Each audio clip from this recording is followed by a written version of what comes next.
especialmente. Tem gente, né, como tá abrindo vaga por causa de desistência e tal, tem gente entrando sempre e tal. Então, bom, é isso. Estamos no nosso quarto encontro e no segundo parágrafo do texto, né? É, esse esquema, né, de leitura né, bem que eu quero propor, né, o que eu gosto de fazer, bem detalhado assim, né, bem focado aqui no que está sendo dito aqui na linha a linha aqui do texto. E aí, bom, a gente estava falando no encontro passado, né?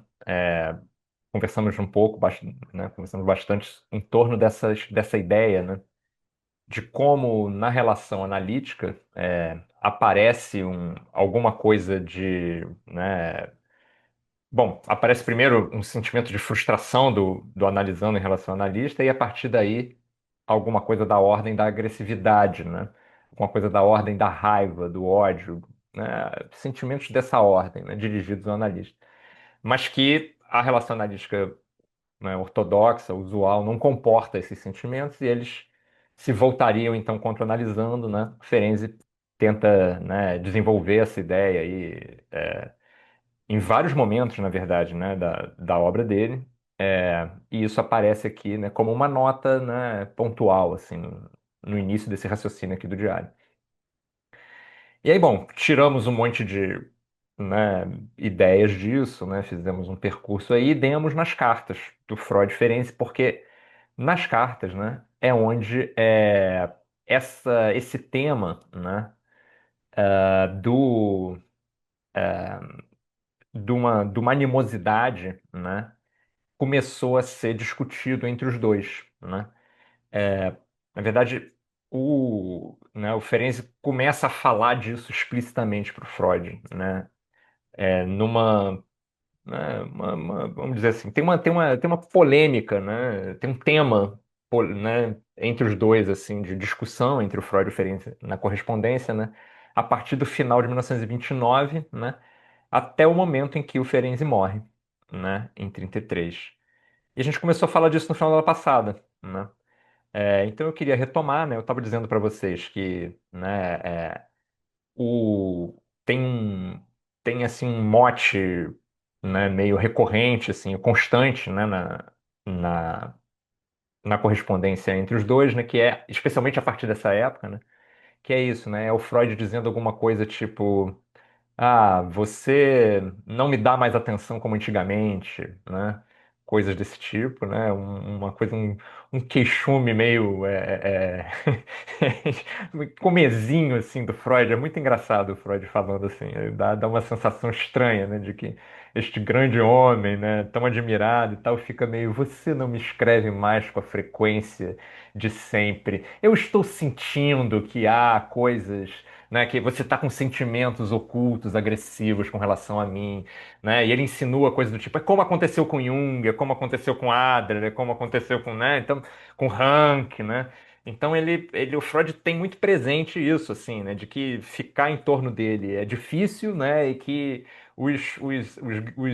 as figuras mais próximas, né, entram nesse conflito com ele, né? E em grande medida isso se deve ao fato de que existia uma tentativa, né, do Freud, do Jones, né, enquanto o Abraham estava vivo, né, do Abraham, do Eitingon, né, dessas figuras mais próximas, né, tinha uma preocupação constante desses caras, né, oriunda em grande parte do Freud, de manter a ortodoxia, né, de manter o freudismo, né, coerente, consistente, sem desvios. Então, essas palavras aparecem muito na correspondência, nessa coisa dos desvios teóricos, né, pensamentos dessa ordem, assim, né?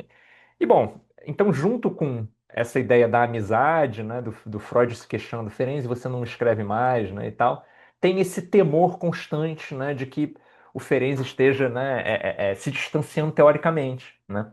Então isso é muito explícito assim na correspondência, né? E bom, então é isso, né? Em 1928, 29, né?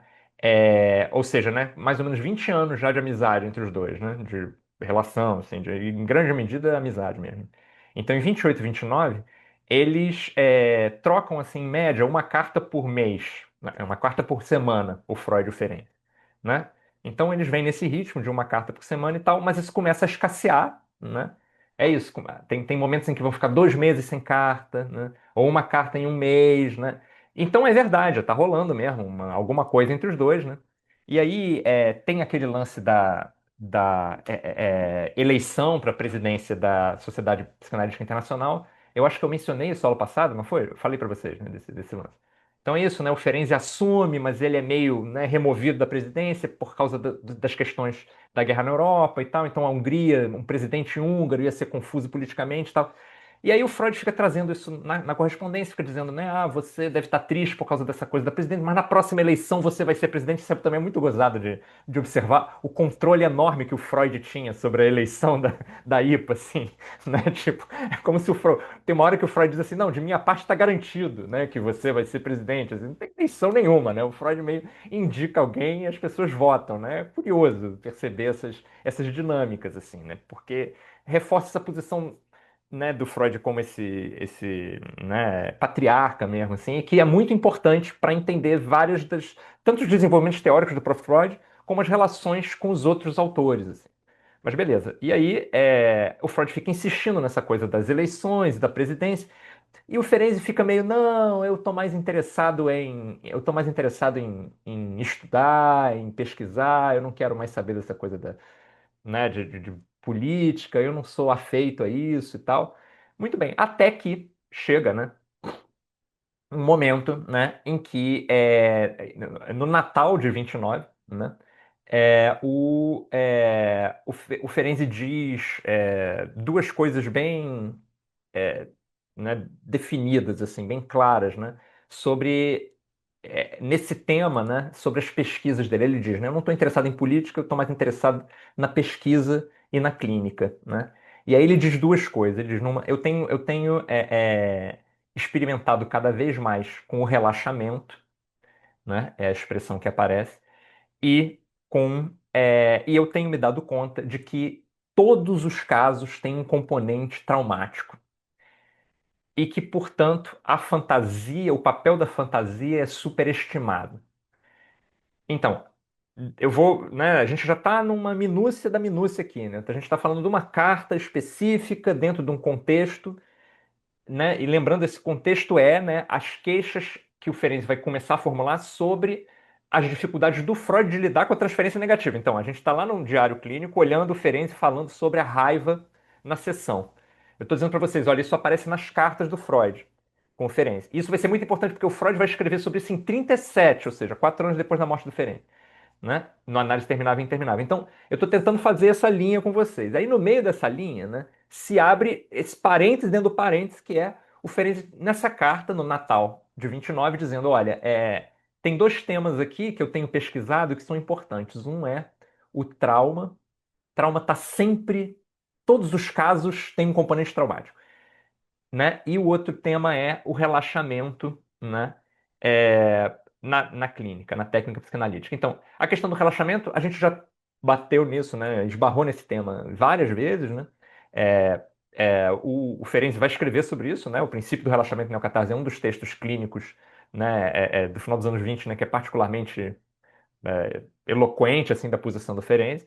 E o relaxamento, e a gente vai falar mais disso mais tarde hoje, ou aula que vem, mas o relaxamento significa justamente o contrário, né, da posição de cara de parede, né, como a gente está brincando aqui, do analista. Né? Quer dizer, o relaxamento seria alguma coisa da ordem de um deixar fluir. Relaxar significa isso, né? Deixar fluir. Né? Então, é, encontrar na sessão, né, lugar para que a afetividade tenha um fluxo ali. Né, o Ferenczi vai formular coisa do tipo ceder um pouco na direção da afetividade do analisando. Né? Isso é a elasticidade, né, que tem a ver com o relaxamento. Né? São conceitos chaves, né, assim, da clínica das propostas clínicas que o Ferenczi vai fazendo.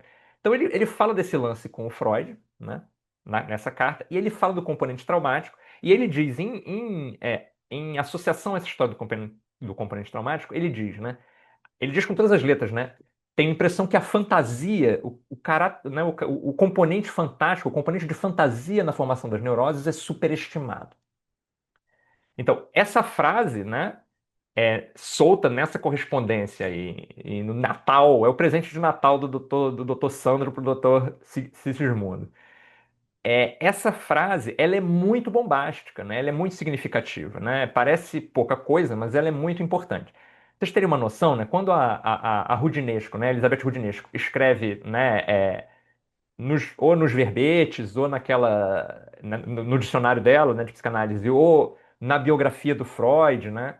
É, e não só ela, né? Eu tô falando dela porque ela é uma expositora importante, assim. Ela frisa muito isso, né? Olha, a grande virada, ela é uma das responsáveis, né, por fixar essa interpretação. Assim, a grande virada, né, do pensamento freudiano é quando ele entende que o que acontece com o sujeito no mundo não é importante. Importante é a fantasia dele. A neurose é constituída fantasticamente pela fantasia, pelo material intrapsíquico, né?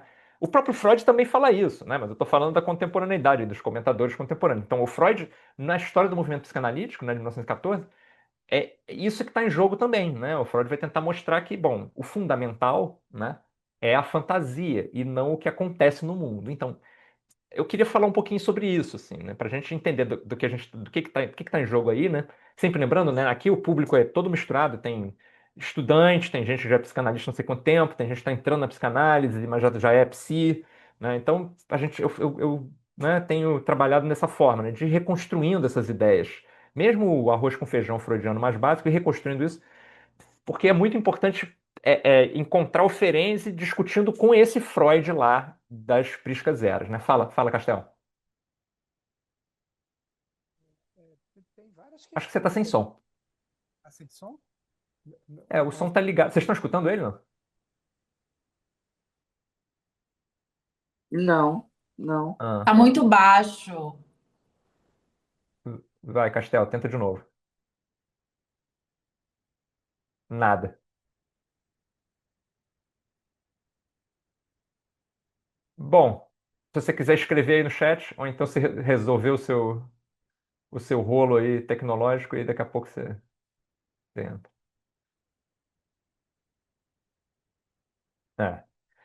É. Bom, mas enfim, então esse lance da fantasia, né? Qual é o ponto, né? Só pra gente lembrar bem, assim, né? Né? Tentar resumir isso, né? É, o ponto é, né? O esquema, né, para neurose que o Freud vai montar, né? é, Especialmente né, com os três ensaios, né? Mas é uma virada aí, mais ou menos, né, em 1902 aí, né? A virada né? Olha, a neurose ela é construída, né? Por desejos incestuosos inconscientes, né? Então, o Édipo está no centro da história, né? O molequinho, né? E sempre é o molequinho, né? Sempre é o garoto que está a teorização é sempre derivada dessa posição, né? De um moleque com formação heterossexual, né? Que deseja a mamãe. Então, esse moleque deseja a mamãe, ele não consegue, né, fazer vucu-vucu com a mamãe porque ele está fisiologicamente limitado, né? É, Esse desejo inconsciente, ele então fica insatisfeito, causa um enorme sofrimento. Porque ele causa um enorme sofrimento, ele é reprimido, né? Ele é recalcado, ele é tirado da consciência, né? Mas ser tirado da consciência não significa que o desejo desaparece, o desejo fica lá. E aí, esse pequenino neurótico vai, ao longo do tempo, né, desenvolver uma história de uma fantasia de realização desse desejo, né? Então, essa fantasia de realização desse desejo vai aparecer em tudo quanto é lugar, em tudo quanto é relação dele, né? Na relação com as mulheres da vida dele, na relação com, né, na masturbação, nas coisas que ele imagina. Então, sempre, sempre, sempre por trás de todas essas experiências, né, de ordem afetiva sexual, vai ter a fantasia neurótica, que é a ideia, o desejo do moleque de fazer vucu-vucu com a mamãe, esse desejo inconsciente, né? Inclusive, transferencialmente, isso também vai tá colocado, né? Quer dizer, na relação com o analista, né, tem uma fantasia inconsciente operando ali, que é uma fantasia dessa ordem, né? Erótica, edípica, né? Onde o analisando fica no lugar da criança e o analista fica no lugar desse, né, cuidador, né, para o qual é dirigida uma sexualidade. Então, o ponto fundamental disso tudo, não, desejo sexual genital, né? Então, o ponto fundamental disso tudo é que o cerne da neurose é a fantasia, esse desejo fantástico. E não alguma coisa que tenha acontecido com a figura no mundo, né? E isso destoa, né, do primeiro momento do desenvolvimento do pensamento do Freud, onde, né, você tinha a ideia da histeria traumática e tudo isso lá no final do século XIX, né, em colaboração com o Breuer. A gente vai voltar a tudo isso porque vai ter momentos no diário em que o Ferenczi vai se, né, concentrar nessa ideia do trauma, né? Mas então, quando ele diz por hora, né, vamos só ficar com isso em mente e pensar, pô, então o Ferenczi está simplesmente dizendo para o Freud que aquilo que é o próprio Freud e todo mundo depois, assim, ou pelo menos as vozes mais eloquentes da ortodoxia, vão chamar de grande virada do pensamento freudiano, né? Que aí isso vai dar naquelas coisas, tipo, não, o que interessa é o desejo, né? Quer dizer, numa abordagem tipicamente lacaniana, né? Esse foco no desejo, né? No que está ali, né? No que, no que esse sujeito está produzindo em termos desejantes, em termos, né, pulsionais ali. Então, o que que ele quer, né? O que que esse cara quer? Então, e não o que aconteceu com ele. E é justamente isso que o Freud vai dizer, e é isso que o Ferenczi está dizendo que não, né? O Ferenczi está dizendo não, né? Tem alguma outra coisa, sempre tem um elemento traumático, sempre tem alguma coisa que aconteceu com esse sujeito. Então, isso é, né, para quem não está mergulhado com as duas pernas dentro do pensamento psicanalítico, isso parece tão básico, né? Quer dizer, para você tratar alguém no campo psi, você tem que levar em conta o que aconteceu com essa pessoa, né? Mas na ortodoxia psicanalítica, né, não é bem assim, né? O fundamental não é o que aconteceu com essa pessoa. O fundamental é o que ela produz dentro dela a partir disso, né? E esse acontecimento vai caindo meio num pano de fundo e vai desaparecendo e ficando meio inenarrável, né? Tendencialmente na psicanálise, né? Então o Ferenczi está se dirigindo a isso, né? É claro que eu estou dizendo é um pouco exagerado, né? Eu estou me apegando acirradamente na ortodoxia, né? Quer dizer, desde o ponto de vista ortodoxo é isso, né? Desde o ponto de vista da ortodoxia freudiana, assim, do freudismo mais duro, né? É isso. E aí, beleza, e o Ferenczi então manda essa, disse, não, sempre tem um componente traumático, né? Então imagina, o Dr. Sigismundo lê um troço desse e diz, cara, né? Esse cara tá desviando, esse cara tá desviando da ortodoxia, tá desviando do freudismo rigoroso. Beleza. E aí, o que o Freud responde aí o Freud, não, o Ferenczi manda essa carta para o Freud no Natal, né, de 29, dia 25/12, e o Freud responde no dia primeiro. É, não, responde no dia 11 de janeiro, né? A mesma ladainha, né? Ah, você está se distanciando de mim e tal. E aí, eu até já tinha mencionado isso para vocês, ele começa a fazer umas análises da escrita do Ferenczi, né? E aí ele mostra lá, tem um ato falho lá, ortográfico. Ele diz, esse ato falho aqui que você cometeu na carta indica que você está com profundos sentimentos agressivos contra mim, não sei o quê, né? Então o Freud fica analisando a carta do Ferenczi, né? E dizendo alguma coisa tipo, olha, né? Você é isso, né? Você está com uma enorme hostilidade para comigo e fica sempre essa insinuação, né, de que haveria alguma coisa da ordem do complexo paterno, do complexo de irmão, né, que o Ferenczi estaria com raiva do Freud por causa da disputa com os outros analistas, né, que são meios filhos do Freud, né? Então com essa relação, né, tensa porque o Freud desempenha esse papel paterno. Então o Freud faz uma interpretação psicanalítica da, do que o Ferenczi escreve, mas não entra no mérito clínico, técnico, teórico do que o Ferenczi está escrevendo. Isso é muito, isso é muito notável, assim, chama muita atenção, né? Como que nessas cartas, né, né, o Freud não tem pudores em, tipo, né, sublinhar o caráter supostamente neurótico do que o Ferenczi está dizendo, mas não entra no mérito, né, teórico, clínico, assim, da parada. Isso também é bem notável. Não é muito agradável de ver o Dr. Sigismundo tomando essa postura, né? Dá um pouco de ranço dele, né? Beleza. E aí o Ferenczi, né, responde dizendo: você está errado nessa ideia da profunda hostilidade, né? Mas ele diz assim, né, olha, é verdade que há, né, que diversos conflitos, né, a palavra que ele usa, na relação com você estão presentes, né? Então, o Ferezi começa a falar o seguinte, né? Ele diz, né? Pois é, né? Em vez de debater o mérito, o Freud patologiza. Exatamente isso. E é a mesma coisa que tinha acontecido com todo mundo antes. Com o Jung, isso aconteceu. Com Adler, isso aconteceu. Com o Rank, isso aconteceu. Com o Reich, menos, mas né? Quando não é uma patologização, é alguma coisa da ordem do esse cara é marxista, ou esse cara é socialista. Já que ele é marxista ou socialista, ele não pode ter uma teoria psicanalítica objetiva, né? Alguma coisa assim. Já que ele é neurótico, ele não pode ter uma abordagem subjetiva, não é objetiva, né? Não é objetivo cientificamente o que ele diz. Mas beleza, aí o Ferenczi diz, é verdade, né? Tem um monte tem um monte de conflitos na nossa relação, né? Ele diz: eu estou numa laboriosa autoanálise, né? Eu tô, né, tá sendo muito árduo, mas eu estou fazendo uma laboriosa autoanálise, o Ferenczi diz, e eu estou me dando conta, né, de que na análise com você, professor, né, o Ferenczi falando para o Freud, né, tem um monte de coisa que não foram trabalhadas completamente nessa análise, né? As fantasia, ele diz, né, a expressão que ele usa é: as fantasias negativas não foram completamente abreagidas. E nem os sentimentos negativos, que são elementos não transferenciais. Então, o que que acontece, né? O Ferenczi vai dizer o seguinte: tem conflitos mesmo entre nós, isso diz respeito à análise incompleta que você fez de mim, isso diz respeito ao fato de que você não prestou atenção nos meus sentimentos negativos, nas minhas fantasias negativas e também nos meus sentimentos. Então, não transferenciais. Isso é importante, isso é um detalhe, né? Isso é uma linha, é uma palavra, mas isso é muito importante. O que o Ferenczi está dizendo é o seguinte: olha, existia um componente neurótico clássico, né, fantasioso, que diz respeito provavelmente a alguma coisa dessa ordem aí dos complexos paternos e o cacete, né, da ordem do, né, o Freud nessa posição, né, paterna dentro de um quadro edípico fantástico do Ferenczi, e aí por conta disso uma raiva transferencial voltada para essa figura paterna. Então você poderia em tese analisar isso, psicanalizar isso, né? Então, essa raiva, interpretar, né? Essa raiva diz respeito a uma fantasia edípica. Isso é uma coisa. Mas Ferenczi diz, mas tinha outras coisas além dos componentes transferenciais. Tinha sentimentos não transferenciais, né? Hostis e negativos, com os quais você também não trabalhou. E aí é que o troço fica complicado, psicanaliticamente falando. Porque o Ferenczi está dizendo que tem outras coisas acontecendo ali que precisam ser trabalhadas e que não são da ordem exclusivamente da transferência, né? E aí, bom, né, deu ruim, porque né, se você sai do lugar transferencial ali na relação analítica, né, como que você vai, aqueles problemas que eu tenho tentado, né, levantar com vocês, né? Como que você vai, que recurso teórico você vai usar para trabalhar isso?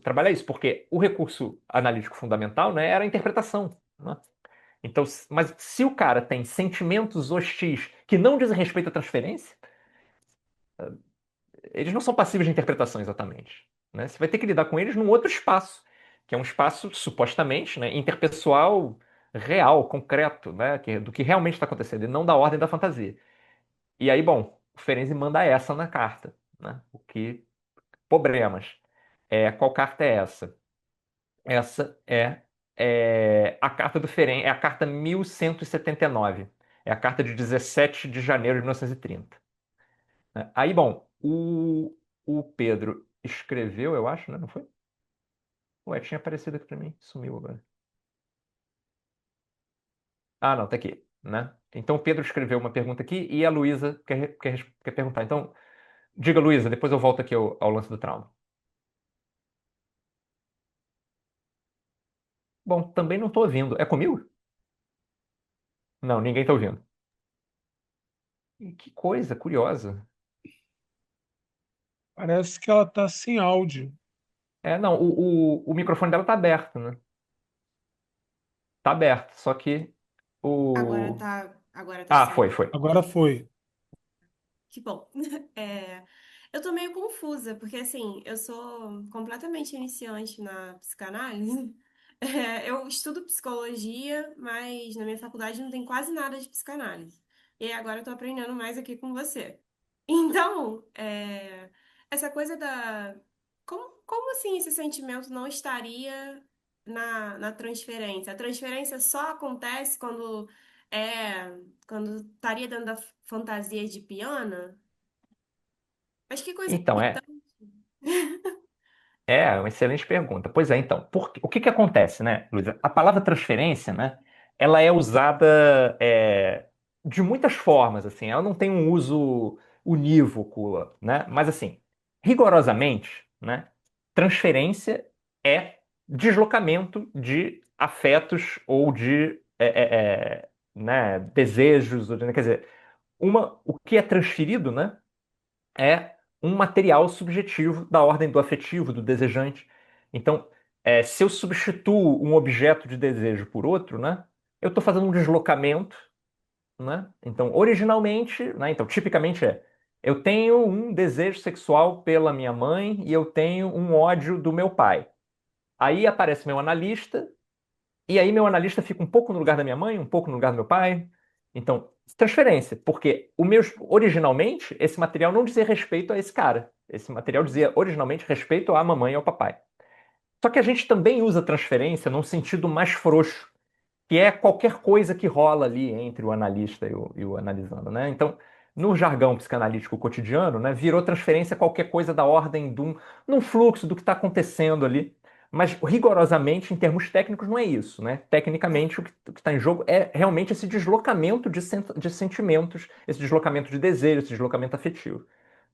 Então, o que que acontece, né? Se o analista tem cara de parede, se o analista não fala nada, se o analista está quietinho, se ele não, se nada da subjetividade dele vem à tona, e se o analisando tá com sentimentos com relação a esse analista, o Freud dizia: bom, esses sentimentos não vêm de mim, eu não fiz nada, né? Ele diz isso claramente numa uma passagem muito célebre, né? Ele diz: então a paciente colocou os braços ao redor do meu pescoço e eu pensei, não, mas não pode, né? Isso não diz respeito a mim, porque eu nem sou um jovem bonito, eu sou um velho, né? Ele diz uma coisa assim brincando, né? Ele só fala isso porque ele nunca fez análise, né? Mas, pois é, é muito curioso, né? É estranho essa posição, porque é aquilo, né? É uma coisa que eu sempre penso, né? E quando, enfim, às vezes, né, dando aula, e às vezes até em sessão, né?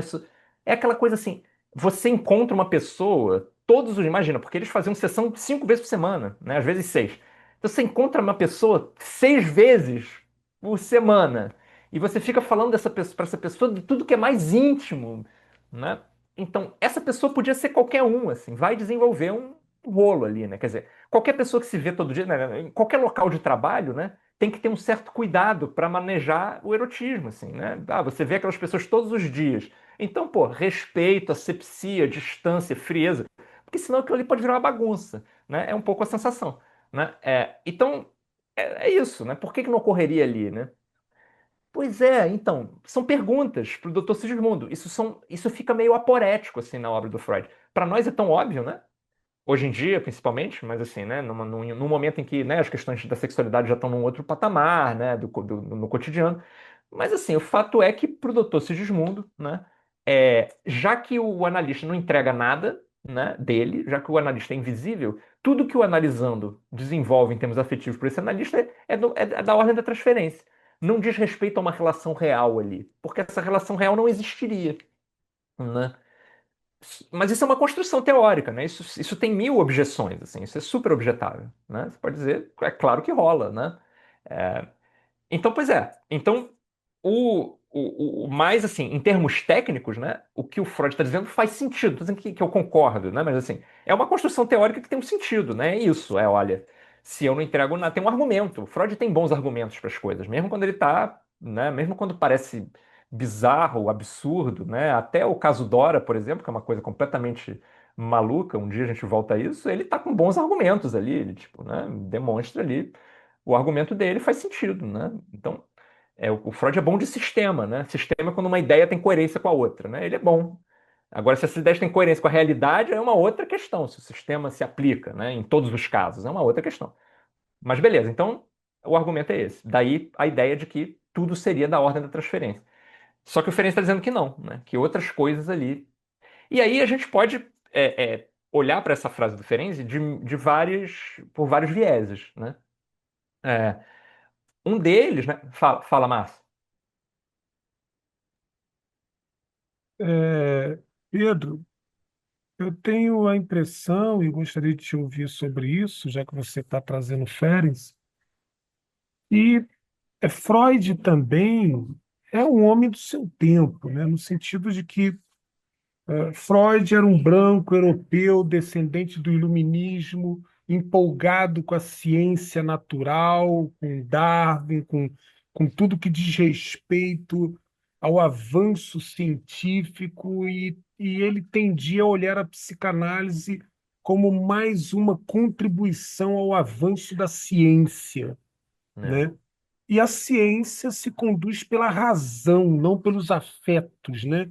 É preciso neutralidade em relação aos valores, para usar um autor, Max Weber, que também era alemão, né? A ideia de neutralidade em relação aos valores, aos afetos, etc. Então, Freud carrega ainda muito disso, mas eu tenho a impressão que não só Ferenc dá um salto qualitativo interessante na época, né, mostrando talvez questões que Freud não percebia, como mesmo autores freudianos, né, de hoje em dia sacaram isso, né, foram sacando ao longo da tradição, foi se percebendo que é, para sermos fiéis a intuição freudiana, a gente ia precisar dar um banho em Freud, né? Tentar É. sair um pouco de um certo devaneio cientificista que Freud tinha, para que a gente possa aproveitar o melhor da intuição freudiana, como o Félix faz. Eu acho que o Félix aproveita boas coisas da intuição freudiana e vai mais longe em alguns aspectos. A impressão que eu tenho, não sei se você também vai nessa vibe. Enfim, era isso. Não, é claro que ao longo dos séculos, né, grande parte dessa crítica que o Ferenczi está fazendo, isso vira mato, assim, né, vira alguma coisa tipo, né, só uma ortodoxia muito fanática mesmo e que não concorda com essas coisas, né. É, Agora, no que diz respeito ao homem do seu tempo, essa expressão, né, quer dizer, é porque os tempos, né, os tempos são paradoxais, contraditórios, né. O Ferenczi e o Freud estão no mesmo tempo, né? E eles têm ideias diferentes, né? No tempo do Freud já vai ter movimento feminista, já vai ter um monte de coisa que o Freud, né, não está nem aí. Então os tempos têm contradição, né? Sei lá, né? Se você pega enquanto o Freud, né, tem essa pegada toda puritana, assim, a galera do Reich está fazendo sexpol, tá distribuindo panfleto e fazendo aborto clandestino numa Kombi, né? Então, assim, é o mesmo tempo, né? Mas esse tempo tem muitas coisas para oferecer. O Freud está num lugar e não em outro, né? Agora, eu acho e aí uma coisa do que você falou, né? Eu acho que é muito importante, porque isso também se aplica ao Ferenczi, que é pegar o melhor de, né? Então, não é pegar o melhor de Freud. Não, beleza, né? Alguma coisa sobrou, né? A psicanálise é originária da cabeça desse cara, basicamente, né? Do Freud. Bom, né? Alguma coisa tem interesse nisso e a gente continua dialogando com isso, beleza. Só que o que que acontece, né? A importância, eu acho, né? Esse é o que eu proponho, né? A importância da gente voltar para esses lugares, né? A importância da gente voltar lá para essa carta de 1929, a importância da gente pegar o Ferenczi debatendo com o freudismo no seu estado mais cru, a importância de tudo, né? É entender o que que ficou para trás e o que que a gente trouxe, ou seja, o que que é esse melhor Freud, né? E também se indagar o que que desse melhor Freud não está ligado ao pior Freud, né? Porque como que você faz essas cisões? Onde você corta? Isso é válido também ao pensamento do Ferenczi, tem um pouco a ver com o que eu estava falando sobre os exageros, né? Então, hoje mesmo a gente vai falar de técnica ativa, né? Então, que é um dos supostos exageros ferencianos. Mas assim, quando você começa a prestar atenção nesse suposto exagero, você vê que um monte desse suposto exagero foi usado no resto do que todo mundo acha maneiro. E como a gente lida com isso? Então talvez aquilo não fosse exagero, ou talvez dá para pegar uma parte do exagero e jogar o resto fora. Ué, mas e o conjunto das ideias que sustentou esse exagero? O que a gente faz com aquilo? Né? Então, né, é isso. Né? Tem vários elementos do pensamento freudiano, por exemplo, né, o princípio da abstinência, né, é uma coisa que é isso. Né? A análise tem que ser conduzida em abstinência. Né? É o que eu estou estudando no pós-doc. Então, a análise tem que ser conduzida em abstinência. Ou seja, né, não pode ter gratificação emocional o analisando não pode receber gratificação emocional. Todo mundo hoje em dia, né, quer dizer, a não ser os ortodoxos mais fanáticos, admitem que, tipo, não, também não é assim, né? Alguma coisa ali, uma amistosidade mínima, né? Beleza. Mas onde que essa amistosidade mínima termina? Qual é o ponto? O que que é isso? Né? É, e as questões todas que o Freud estava falando sobre a sexualidade substitutiva? Né? Então, é isso. Aí, beleza, se estabelece uma sensação de que tem um senso comum e a gente concorda em torno de alguma coisa. Mas o que que a gente fez com o fundamento teórico desse negócio? Eu não estou dizendo que não tem mil fundamentos teóricos para essas paradas, né? Sei lá, né? Os winnicottianos, o pessoal, essa galera toda das relações objetais, com a questão da confiança e tudo. Tem mil teorias, né? Mas é isso. Mas e lá no Doutor Sigismundo, onde isso estava enraizado e o que sobrou, né? Então eu acho importante refazer essa trajetória, né? Um pouco da proposta aqui é isso, é ficar pentelhando mesmo lá a vírgula lá do Dr. Sigismundo, e entender exatamente o que ele estava dizendo e as consequências disso, e o que ficou e o que não ficou, e bom, e para onde isso vai, né? Porque veja, né? No momento, né, em que no momento em que o que a Mariana disse aqui? Se usa também a definição de abstinência como priorizar sempre o desejo do analisando e não cair na tentação narcísica de analista. Pois é, sabe, isso recebe mil formulações, né? O que a obra do Ferenczi nos oferece é a oportunidade da gente entrar nesses fundamentos todos, né? Essa briga com Freud é uma briga de fundamentos. Então, é entrar nos fundamentos dessas questões e restabelecer isso é uma oportunidade interessante cognitivamente, eu acho, né? Mas beleza, todo mundo vai concordar aqui entre nós, eu acho, né? A princípio, eu imaginaria, eu apostaria que todo mundo, que ninguém aqui, né, nesse momento seria um defensor ferrenho, né, da abstinência em análise, assim, né? Nada, né? Cara de parede total, né? É difícil, né? Existe, mas é difícil. Eu acho que a maioria aqui diria, se eu abrisse uma enquete, a maioria diria, não, também não é assim não, né? É, sei lá, se eu perguntasse aqui, né? Então, quem não faz análise no divã não é analista, né? Aí, pô, a maioria, possivelmente, dos que estão aqui, né? Em outros espaços, não. Mas uma boa parte, pelo menos, dos que estão aqui diriam, ah, não, qual é? Não, dá para fazer fora do divã, mas tudo isso teve uma justificativa teórica em algum momento. E a oportunidade desse trabalho com o Freud lá de 1929, né, é ver os fundamentos desse troço, trazer isso à tona de novo, né? Então, isso é um pouco, né, o pressuposto metodológico, assim, né, da abordagem aqui. E aí, bom, aí o Pedro tinha perguntado lá atrás, né, na hora que o áudio não funcionou, é, o trauma pode ser pontual e processual, Ferenczi leva em conta isso. O trauma não pode gerar uma fantasia e ela gerar realidade. Pois é, o que acontece né, tem duas coisas aí, né? Um é o sentido técnico preciso, né, da fantasia, né? Então, o que acontece, né? Para dar a resposta mais curta, assim, né? No Ferenczi vai ter claramente alguma coisa de invasivo no trauma. Isso que é invasivo é alguma coisa que esse analisando, né, esse traumatizado, né, de nenhuma forma estava preparado para isso. Isso é o que marca o trauma. Isso já lá no primeiro Freud, né, lá no Freud-Breuer, né, mas no Ferenczi, né, a ênfase vai ser essa, né, é o fato de que não há nada nesse sujeito que prepare ele para aquilo que vai acontecer.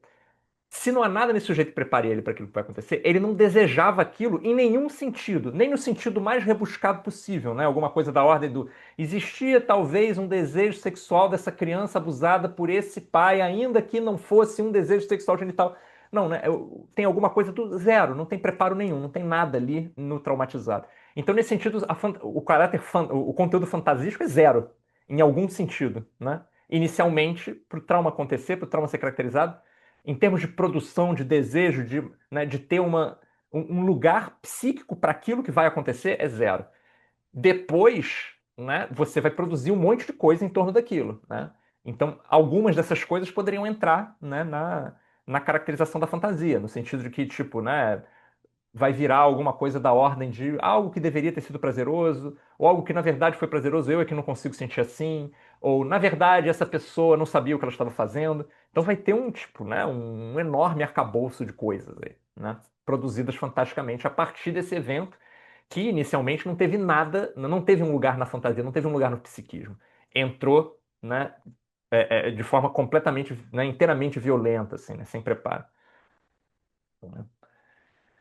Bueno, então, beleza. Aí a gente estava lá na carta, né? O Ferenczi dizendo, né? Dos sentimentos negativos, né? Que não dizem respeito ao conteúdo transferencial. E, pois é, então, nesse lugar, né? É isso. É muito difícil de conversar sobre isso, né? Porque aí a gente vai ter que falar, né? De alguma coisa de uma esfera relacional que não diz respeito exatamente à técnica e à teoria psicanalítica. Não é? Vocês entendem o que eu estou dizendo? Quer dizer, se você está falando de transferência, né, existe um manejo. A transferência ela tem um lugar preciso na teoria. E existe um manejo técnico para isso. Né? E o manejo técnico que o Freud propõe, ele, não sei se é o melhor do mundo, mas ele faz sentido. É tipo, frustra o desejo transferencial, porque senão você está se comunicando com a sexualidade genital infantil está permitindo que isso aconteça e você não vai analisar o que estava acontecendo. Então, se é transferencial, existe técnica, né? Mas se não é transferencial, você vai lidar como, né? Então, mas o Márcio está dizendo aqui, Ferenczi, sobretudo em sua obra tardia, recoloca a realidade objetiva e ambiental do trauma no centro da psicanálise, relativizando uma tendência da tradição freudiana a privilegiar a realidade psíquica, exatamente, a fantasia, o conflito psíquico, é isso aí, né?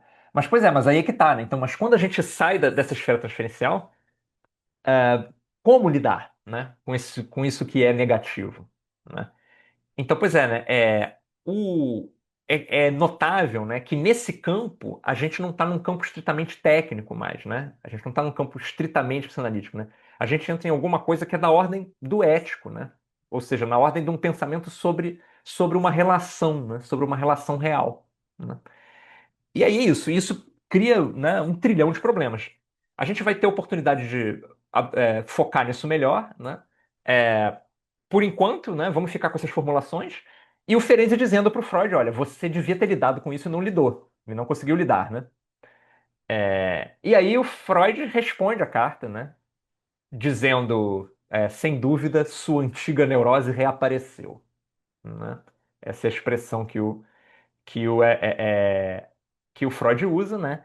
E aí o Ferenczi dá uma resposta interessante para ele, quase um mês depois, né? Isso, as cartas estão escasseando, né?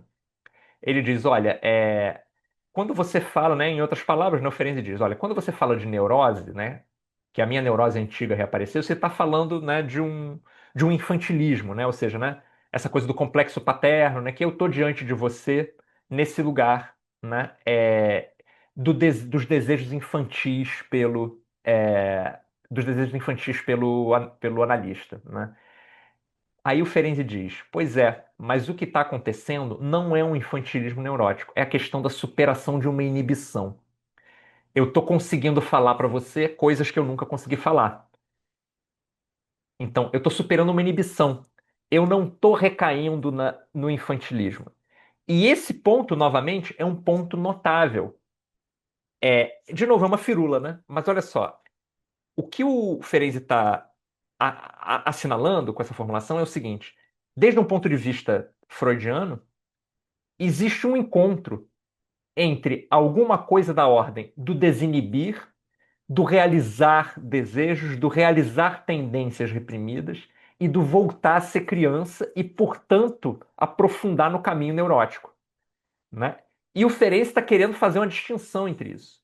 Uma distinção entre uma possibilidade de desinibição que me conecta com um material que é, é, poderia ser enquadrado nessa via do desejo infantil, mas que em si mesmo essa desinibição não é neurótica, é alguma outra coisa. E aí, isso teoricamente, né, complica bastante, né? Eu vou só fazer uma formulação aqui, depois eu vou voltar para o chat que o negócio está animado ali. Mas olha só, né? Freudianamente falando, se você tem um material infantil inconsciente, né? Se você tem um material infantil inconsciente, ou seja, se você tem um material infantil reprimido, um material infantil que não vem à tona, né? Isso indubitavelmente está enraizado no Édipo, nesses desejos sexuais irrealizáveis, né, da criança. O ponto todo, né, é que o material edípico por Freud é irrealizável. A criança, e ele diz isso, né,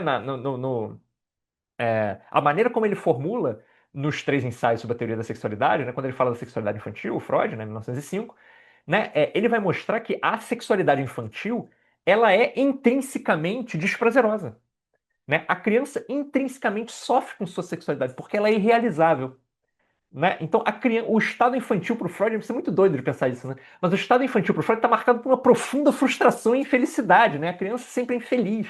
Então, voltar para esse lugar dominado por uma sexualidade inviável, né? É horrível e só pode ter sentido se você vai tentar viver isso fantasticamente, ou seja, substitutivamente, ou seja, transferencialmente. Não tem outro caminho. Mas aí o Ferenczi está dizendo, não, olha, isso é um retorno à infância, mas isso não é um retorno neurótico à infância.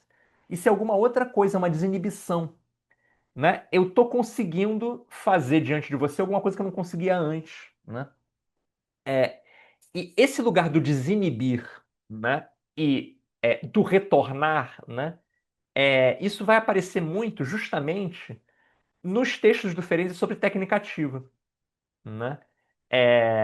o que que vai acontecer, né, nos textos de técnica ativa, né? O que que vai acontecer é que o Ferenczi vai encontrar frequentemente, né? Então, o caso do o primeiro texto, né, de técnica ativa, ele chama. ah, Como os textos são todos iguais, né? Eu sempre. Os títulos são muito parecidos, né? E o tema é contínuo. Dificuldades técnicas de uma análise de histeria, né? É um texto do Ferenczi, ó, de 1919, ou seja, né? 11 anos antes dessa polêmica com Freud aí. E olha o que aparece nesse texto de 19. Aparece o seguinte, né? É um caso famoso, assim, né? Os forensianos falam muito desse caso, que é a mulher que cruza as pernas, né? Então ela ficava cruzando as pernas na sessão, né? De uma forma que parecia o que o Ferenczi vai chamar de onanismo larvado, né? Ela estava fazendo uma fricção, né, genital ali, quando ela cruzava as pernas, ela fazia isso a sessão inteira, né? O Ferenczi repara o que está acontecendo, e aí o Ferenczi, né, proíbe esse ato, né? Ele diz, para de cruzar as pernas, né? Depois a gente volta a isso com mais detalhes, né? Mas a lógica por trás disso é uma lógica freudiana, né? É alguma coisa da ordem do você está na sessão, provavelmente envolvida eroticamente com o seu analista, e você está realizando esse onanismo, né, larvado aí. Ao fazer isso, você está realizando suas fantasias infantis, incestuosas, substitutivamente comigo. Enquanto você estiver fazendo isso, o material inconsciente fica indisponível. Material inconsciente só vai ficar disponível para análise se você frustrar essa corrente erótica, né? Se você frustrar, você fica angustiado, descontente, você vai poder falar do que está acontecendo. Freudianamente, você não vai falar do que está acontecendo enquanto você está fazendo, não vai rolar, né? Para o Freud. Aí o Ferenczi proíbe ela, né, de fazer de cruzar as pernas. E aí o que acontece, né? Ele diz, né? Ela fica profundamente perturbada, né? Então, o onanismo larvado é interrompido, né? Vai aumentando a tensão nela, que era o que a receita freudiana dizia, né? E aí o que vai acontecer depois disso, né? É que ela aí ele puxa com ela, né, o assunto da masturbação. E aí o que vem em seguida, né, é que ela começa a narrar fantasias, né, pro Ferenczi. Ela começa a narrar fantasias sexuais pro Ferenczi, né? E ele fala, né, ele não conta os detalhes nesse caso, mas ele diz, né, suas fantasias assemelhavam-se a delírios febris, de onde emergiram finalmente fragmentos de lembranças havia muito tempo enterrados, que se agruparam pouco a pouco em torno de certos eventos de infância e forneceram as circunstâncias traumáticas mais importantes da doença, né? O que é interessante desse caso, né? É que quando ele diz para ela parar de cruzar as pernas, ou seja, quando ele pratica com a analisanda a frustração prescrita pelo Freud, o resultado disso não é que ela para ou ela interrompe o seu fantasiar. Ela fantasia com ainda mais intensidade. E aí ela narra as fantasias para o Ferenczi. Isso é interessante, né? Veja, imagina essa cena. Imagina, porque essas cenas não se constroem. É muito difícil, né, uma cena dessa aparecer numa análise típica, né? Só em análises muito atípicas é que cenas assim aparecem porque, da maneira como a gente lida com sexualidade, né? Uma hora a gente volta a isso. Mas assim, imagina essa cena, né? O cara diz pra Alexandra, para de cruzar as pernas. Aí ela para. Aí daqui a pouco, ela começa a narrar umas fantasias sexuais louquíssimas para esse mesmo cara. Imagina a tensão erótica nessa sala, né? Não é? Quer dizer, é muito difícil imaginar que isso. Ele fala que as fantasias que ela narrou, né, eram, né, ele usa a expressão delírios febris, né? Porra, então, olha, essa fantasia erótica foi narrada num delírio febril, né? A mulher tá, tipo, né, pirando. E ela tá pirando eroticamente ali, ao vivo, e a cores. É isso que está acontecendo. Então, quando o Ferenczi inibe o onanismo larvado dela, o que acontece é que o grau de tensão aumenta, e esse grau de tensão fica insuportável, e aí então ela faz alguma coisa ainda mais ousada do que ela estava fazendo antes, né? Ela agora está fantasiando em voz alta, né? O onanismo era larvado e o conteúdo sexual era inexplícito e estava inibido, porque era um mero ato de cruzar as pernas. depois da proibição da suposta, né, do suposto gesto freudiano de interromper a gratificação, depois da frustração, o que acontece é que fica mais explícito. O que acontece é uma desinibição. É um paradoxo, né? Mas através da inibição, o Ferenczi alcançou uma desinibição. E o fim da história, né, é que, através dessa desinibição, ela chegou à origem de tudo isso que tinha acontecido.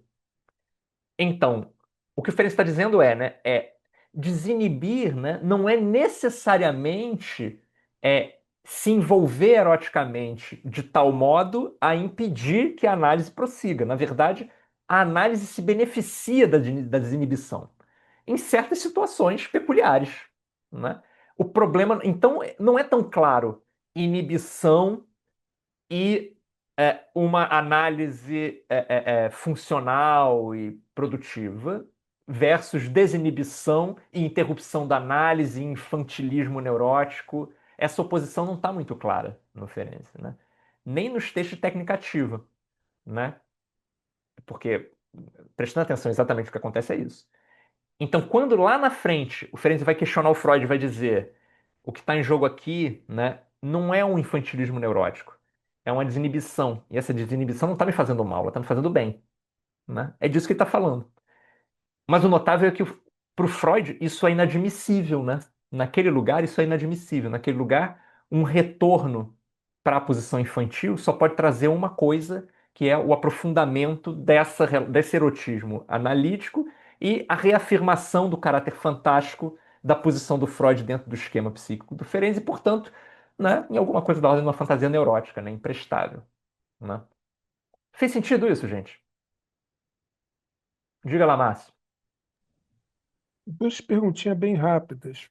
A primeira é se Ferenczi não está usando a própria concepção hidráulica do Freud contra o Freud. Pois é, Dizendo que se você inibe, se você joga para baixo, se você reprime, pior, mais forte fica. Ou seja, ele está usando Freud contra Freud. E pois é. segundo, se isso não vai inspirar depois a ideia de regressão positiva no Balint e em outros autores da psicanálise. Só isso. É. Quanto à segunda pergunta, com certeza, né? Com certeza. Isso né? E o Ferenczi, a gente vai ver o Ferenczi falando isso no diário, né? Você tem que trabalhar com o analista, o analisando em regressão, né?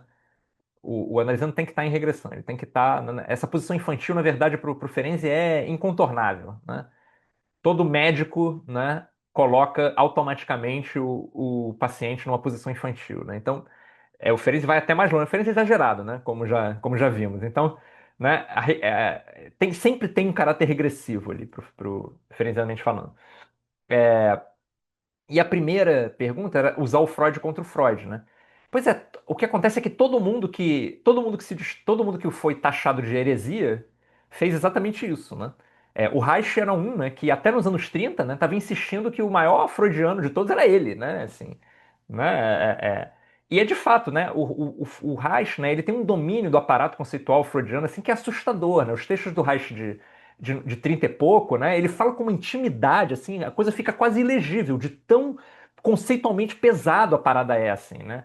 Mas é profundamente antifreudiano, assim, porque, né, vai mudar um monte de concepções ali. Inclusive, o Reich vai mostrar que se você é um verdadeiro freudiano, você não pode aceitar a ideia de pulsão de morte, né?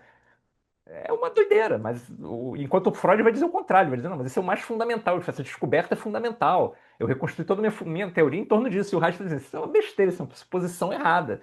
Isso aí é falso. E aí ele vai usar o próprio aparato freudiano para mostrar isso. Então, é isso, né? O pensamento freudiano, ele é muito esburacado, ele é cheio de lacunas, né? E nessas lacunas vão aparecendo coisas interessantíssimas, né? Só que o Freud quer manter uma coerência, uma consistência com base nesses princípios morais dele aí, né? Enfim, valores de outra ordem, esse diálogo com a cientificidade num determinado lugar, né? Com o darwinismo, né? Então, né? É, beleza. Então, o que que acontece? Então, existe, né, uma desinibição do material infantil, genital, erótico, em análise, que não está conspirando contra a análise. Né?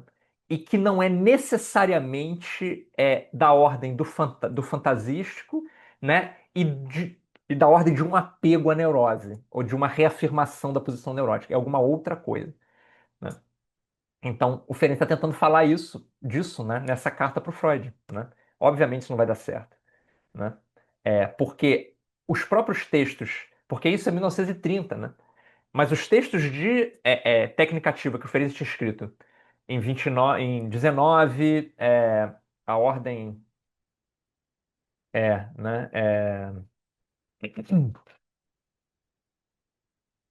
É isso. Em 19, o dificuldades técnicas de uma análise de histeria, né? 1920, o prolongamento da técnica ativa em psicanálise, né? Aí tem as fantasias provocadas em 1923, aí em 1926 tem contraindicações da técnica ativa. Então, esses textos, né, que o Ferenczi foi escrevendo um tempão antes, né, começou a escrever um tempão antes desse diálogo de cartas aí, esses textos já tinham recebido pesada crítica do Freud e dos freudianos todos. Tanto é que o Ferenczi vai escrever as contraindicações. Esse texto chama As Contraindicações da Técnica Ativa, que é um texto de 1926. É um texto muito engraçado, onde ele mesmo ele diz, brincando, né, eu pareço Balaão, a quem disseram, vai amaldiçoar os judeus. E ele, ao chegar lá, é, Jeová bota na boca dele as palavras de bênção, né? Então ele chega para amaldiçoar os judeus, ele começa a abençoar. Então o Ferenczi brinca consigo mesmo, dizendo, né? Eu pareço Balaão que cheguei para amaldiçoar a técnica ativa, mas na verdade estou falando bem, né? Então isso são as contraindicações da técnica ativa de 1926. Então, mas é isso, já tinha tido uma enorme polêmica em torno da técnica ativa e a técnica ativa já tinha sido relegada ao esquecimento, como os próprios ferencianos fazem hoje, hegemonicamente, que aquilo é a época do exagero, aquilo não faz sentido, né? Deixa aquilo ali, que aquilo ali é muito estranho. Vamos se focar em umas outras coisas aqui mais fofas, né? Então, isso foi relegado, né? Então não adiantava o Ferenczi tentar voltar a esse tema nas cartas com Freud em 29, assim. Isso já era cachorro morto, essa ideia da desinibição. Só que o que acontece é que o próprio esforço do Ferenczi nos anos 20, com a ideia do relaxamento e tudo isso, diz respeito a voltar a esse tema da desinibição, né? Por isso ele fala do relaxamento na carta que a gente acabou de citar, né? O Ferenczi vai tentando reconstruir esses temas, né, que tinham começado a aparecer lá na época da técnica ativa, né? Para vocês verem então que são 10 anos, né, de enrolação do Ferenczi com essas ideias, né, e do Freud recusando. Por isso que lá no final da vida, na última página do diário, né, como eu li para vocês já, né, o Ferenczi vai dizer, porra, eu passei a minha vida inteira tentando ficar à sombra do mestre, né, e com isso eu acabei inibindo um pedaço fundamental da minha personalidade, do que eu tinha para dizer, né? Diga, Mariana. Oi, bom dia. Não sei se você tá fresco aí na cabeça com o Caminhos da Psicoterapia Psicanalítica, que é de 19 do Freud. Estava relendo semana passada, e aí o texto, parte dele é o Freud dizendo da importância da abstinência e meio que recolocando esses baluartes técnicos, mas a parte final é, é o momento onde o Freud está fazendo uma espécie de chamamento para que a psicanálise possa se difundir entre as massas e os pobres. Que é uma coisa que contradiz o que ele tinha dito antes, de que os pobres seriam inanalisáveis, porque o dinheiro tinha alguma importância ali no estabelecimento transferencial. Mas nesse momento ele muda, e aí ele sugere algo meio informe, mas que depois é, acaba sendo tocado na forma dessas clínicas, das policlínicas, né? E uma das coisas que ele fala faz ele diz que talvez para a aplicação da psicanálise para os pobres, a psicanálise teria que sofrer algumas alterações e tornar-se impura. Então, a psicanálise teria que juntar, fazer uma mistura do ouro, o verdadeiro psicanalítico, É, com o cobre, o cobre da sugestão. E aí, nesse momento, ele faz um elogio à técnica ativa do Ferenczi. é. É, e eu fiquei um pouco confusa de como que, de por que esse elogio, por que que tá surgindo nesse contexto. Sugestão ele estaria equalizando técnica ativa à sugestão? Não, então, a técnica ativa tinha um elemento sugestivo muito importante, né? Que era justamente na hora que o Ferenczi diz para ela, né? Para de cruzar as pernas. Aham. Aqui são as injunções ou recomendações. Só que, Faça, não né, faça. nas fantasias provocadas, por exemplo, né? Que é o texto sobre técnica ativa de 23, né? O Ferenczi, Uhum. ali ele já está combinando essas injunções, né, de frustração a outras, né? Porque Vejam, nesse texto de 19, né, sobre essa mulher que cruzava as pernas, o que ele repara é, se eu proíbo o onanismo larvado, que é implicitamente sexual, mas não é explicitamente sexual, o que vai acontecer é que a fantasia pode ir numa direção explicitamente sexual e aí a gente vai conseguir analisá-la melhor. Só que para isso é isso, vai ter que ter um espetáculo de delírio febril erótico dentro da sessão e eu vou ter que segurar esse rolê, né? Porque não é possível que ela não esteja gozando com isso que ela está fazendo, né? E o analista vai ficar indiferente a isso como, né? Então tem alguma coisa, vai ter que acontecer alguma coisa ali, né? Isso em 19. Em 23, ele não vai só interromper e esperar que a tensão fique insuportável e, portanto, irrompa. Em 23, o que ele vai fazer é sugerir mesmo, né? Então tem esse caso, né, do paciente bem comportado, né? Esse caso, aliás, é bem importante para essa discussão sobre a transferência negativa que fica contida, né? Então, o paciente bem comportado, aí ele começa a dizer pro cara, né? Mas imagina aí, né? Imagina que você tem sentimentos ruins com relação a mim. Imagina aí, né? Tem a outra analisando, né? Em que ele diz pra ela, né? Imagina que você tá transando com seu irmão. Imagina como seria, né? É isso aí mesmo, nessas palavras, né? Então, tipo, tem um caráter sugestivo, né? Tem um caráter violentamente sugestivo aí. E o que acontece é que, para o Ferenczi, né, quando o Ferenczi começa a discutir técnica ativa, é um diálogo que ele está tendo com o Rank sobre a duração do processo analítico. Ele diz, não, a análise dura demais, né? Então tem que encurtar a análise. Para encurtar a análise, você tem que proporcionar essas experiências radicais, assim, né? Então, os pobres se beneficiariam disso porque eles não têm dinheiro para pagar uma análise longa, né? Ok. Pode Isso é crer. é um dos sentidos desse rolê aí, né? O outro você não pode esperar de alguém intelectualmente, para o Freud, né? Isso é muito claro, assim, né? Para o Freud tem uma grande importância do desenvolvimento intelectual do neurótico, assim, né? Então você não pode esperar de alguém que não é intelectualmente desenvolvido, né? Que ele aceite as interpretações, eu ia dizer sugestões, né? Mas as interpretações psicanalíticas, né? Então, né, vai ser difícil conversar com alguém inculto, né, sobre, né, o Édipo, né? Aliás, porque o Édipo é uma figura mitológica, né? Do classicismo, né? Do classicismo alemão, né? Então, quem gosta dessa parada são os intelectuais, né? É um outro mundo, é um outro rolê.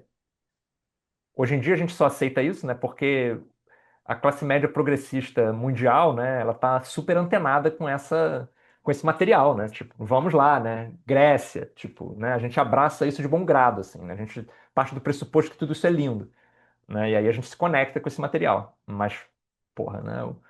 A classe operária vienense ou berlinense, tá, o buraco ia ser muito mais embaixo, né? Não ia ser tão simples assim, né?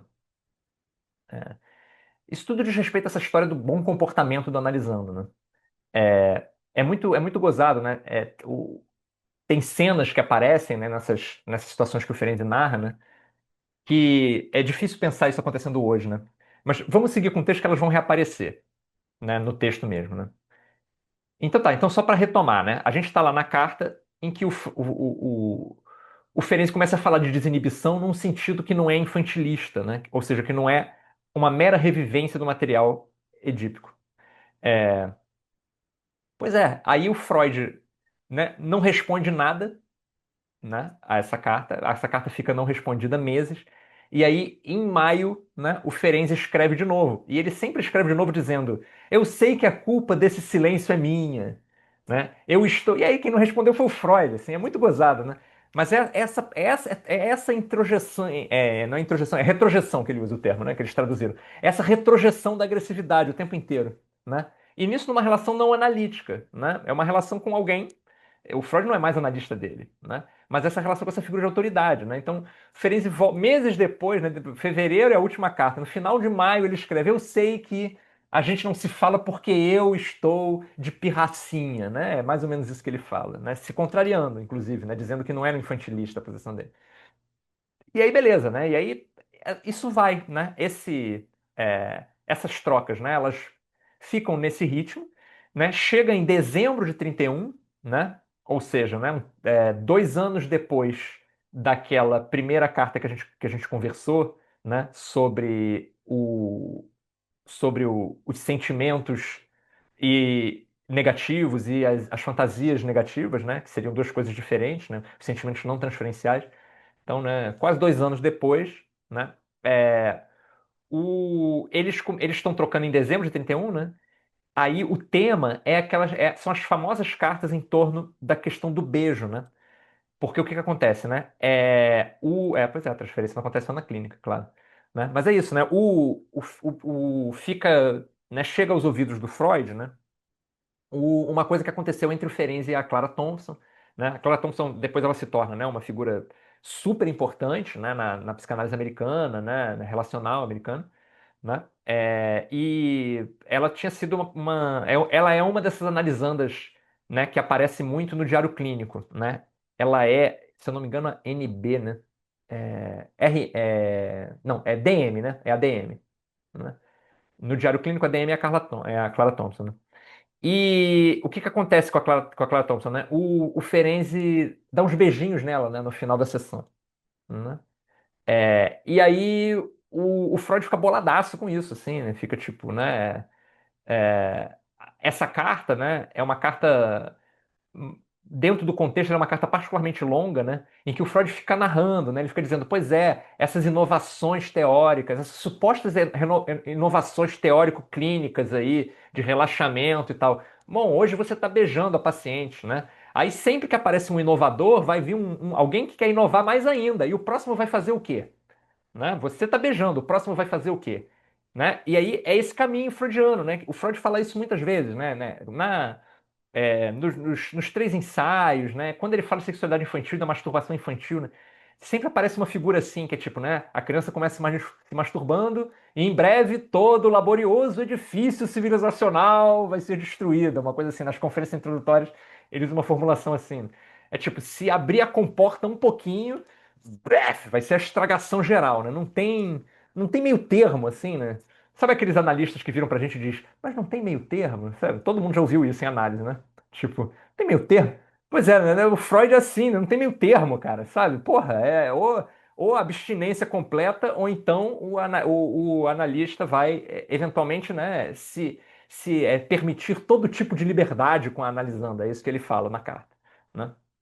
É, Pois é, e aí, isso aí é 1931, né? E o Freud, final de 31, né? E o Freud diz, olha, e nem adianta ficar publicando perigos da neocatarse, né? Fazendo uma alusão às contraindicações da técnica ativa, né? Que é o que o Ferenczi escreve em 26, né? O Ferenczi escreve vários textos de técnica ativa e depois ele escreve contraindicações. Aí o Freud, nem adianta vir com uma que você vai escrever depois as contraindicações da neocatarse. O melhor é não fazer, é não entrar nessa história de relaxamento, é não se deixar incorrer em algo perigoso. É isso que o Freud fala. O perigo a gente evita. A gente não faz o que é perigoso, a gente evita o que é perigoso. Então não adianta você propagandear o perigoso e depois dizer que é perigoso, é para parar de fazer isso, né? Aí o Freud fala tudo isso, uma carta longa, e diz no final, mas eu tenho certeza que você não vai me ouvir, porque você está muito distante de mim, que nem o Rank, né?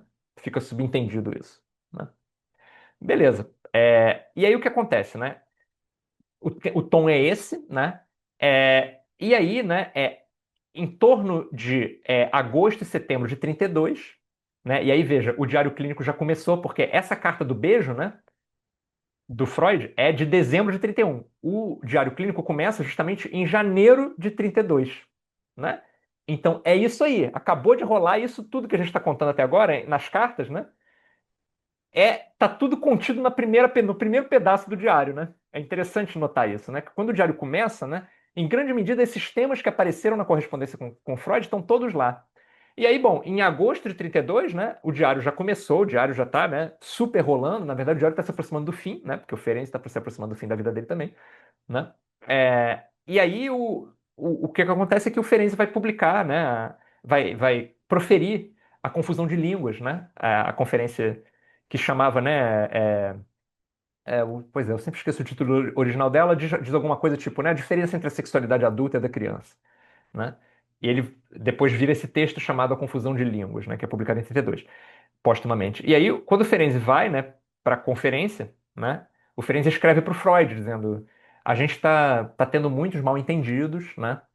Eu tô indo, né? Para a conferência em Wiesbaden e tal, mas eu vou passar, né? Em Viena e a gente vai conversar e tudo ficará bem, né? Aí eles se encontram, né? O Ferenczi lê A Confusão de Línguas para o Freud. O Freud fica putaraço, né? Eles discutem muito, né? E no final das contas, né? O Ferenczi estende a mão para o Freud vira as costas, né? Isso o Fromm narra essa ideia, essa coisa, né? O Ferenczi contou isso para Isaac de Forest, Isaac de Forest contou isso para o Erich Fromm, né? O Erich Fromm narra essa história, né? De que o Ferenczi, não, não, professor, vai tudo ficar bem, o Freud vira as costas e vai embora e deixa ele com a mão estendida lá, né? É, e o tema todo da confusão de línguas, né, como a gente já começou a conversar aqui, né, é justamente a possibilidade de pensar uma sexualidade infantil que não seja genital e, portanto, que não seja edípica. E aí é isso, né? Vai fechando. O Ferenczi está fechando um argumento, né? O Ferenczi está dizendo, olha, nem toda regressão é destrutiva, né? Nem toda desinibição é alguma coisa, né, que diz respeito ao retorno da fantasia edipiana, nem tudo que acontece na sessão diz respeito à transferência edipiana, né? E aí na confusão de línguas ele vai dizer tem uma sexualidade infantil que não é edipiana no sentido genital, ela diz respeito a uma outra coisa, né? Basicamente o argumento é existe uma sexualidade infantil especificamente infantil que diz respeito ao, né, ao conforto, ao acolhimento e não à genitalidade. Né? O argumento fundamental é esse, uma hora a gente vai voltar a isso.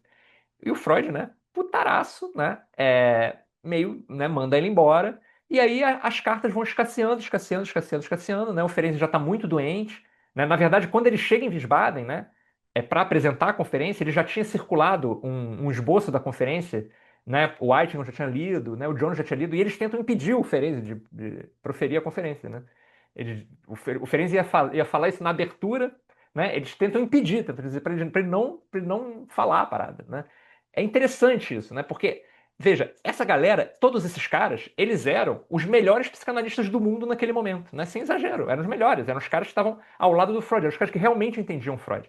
Então, o que precisou acontecer na psicanálise, né? Para a gente poder aceitar que a confusão de línguas não é só um texto lível, é um texto que talvez seja muito bom. Bom, alguma coisa teve que acontecer de monstruosamente transformador na psicanálise, né?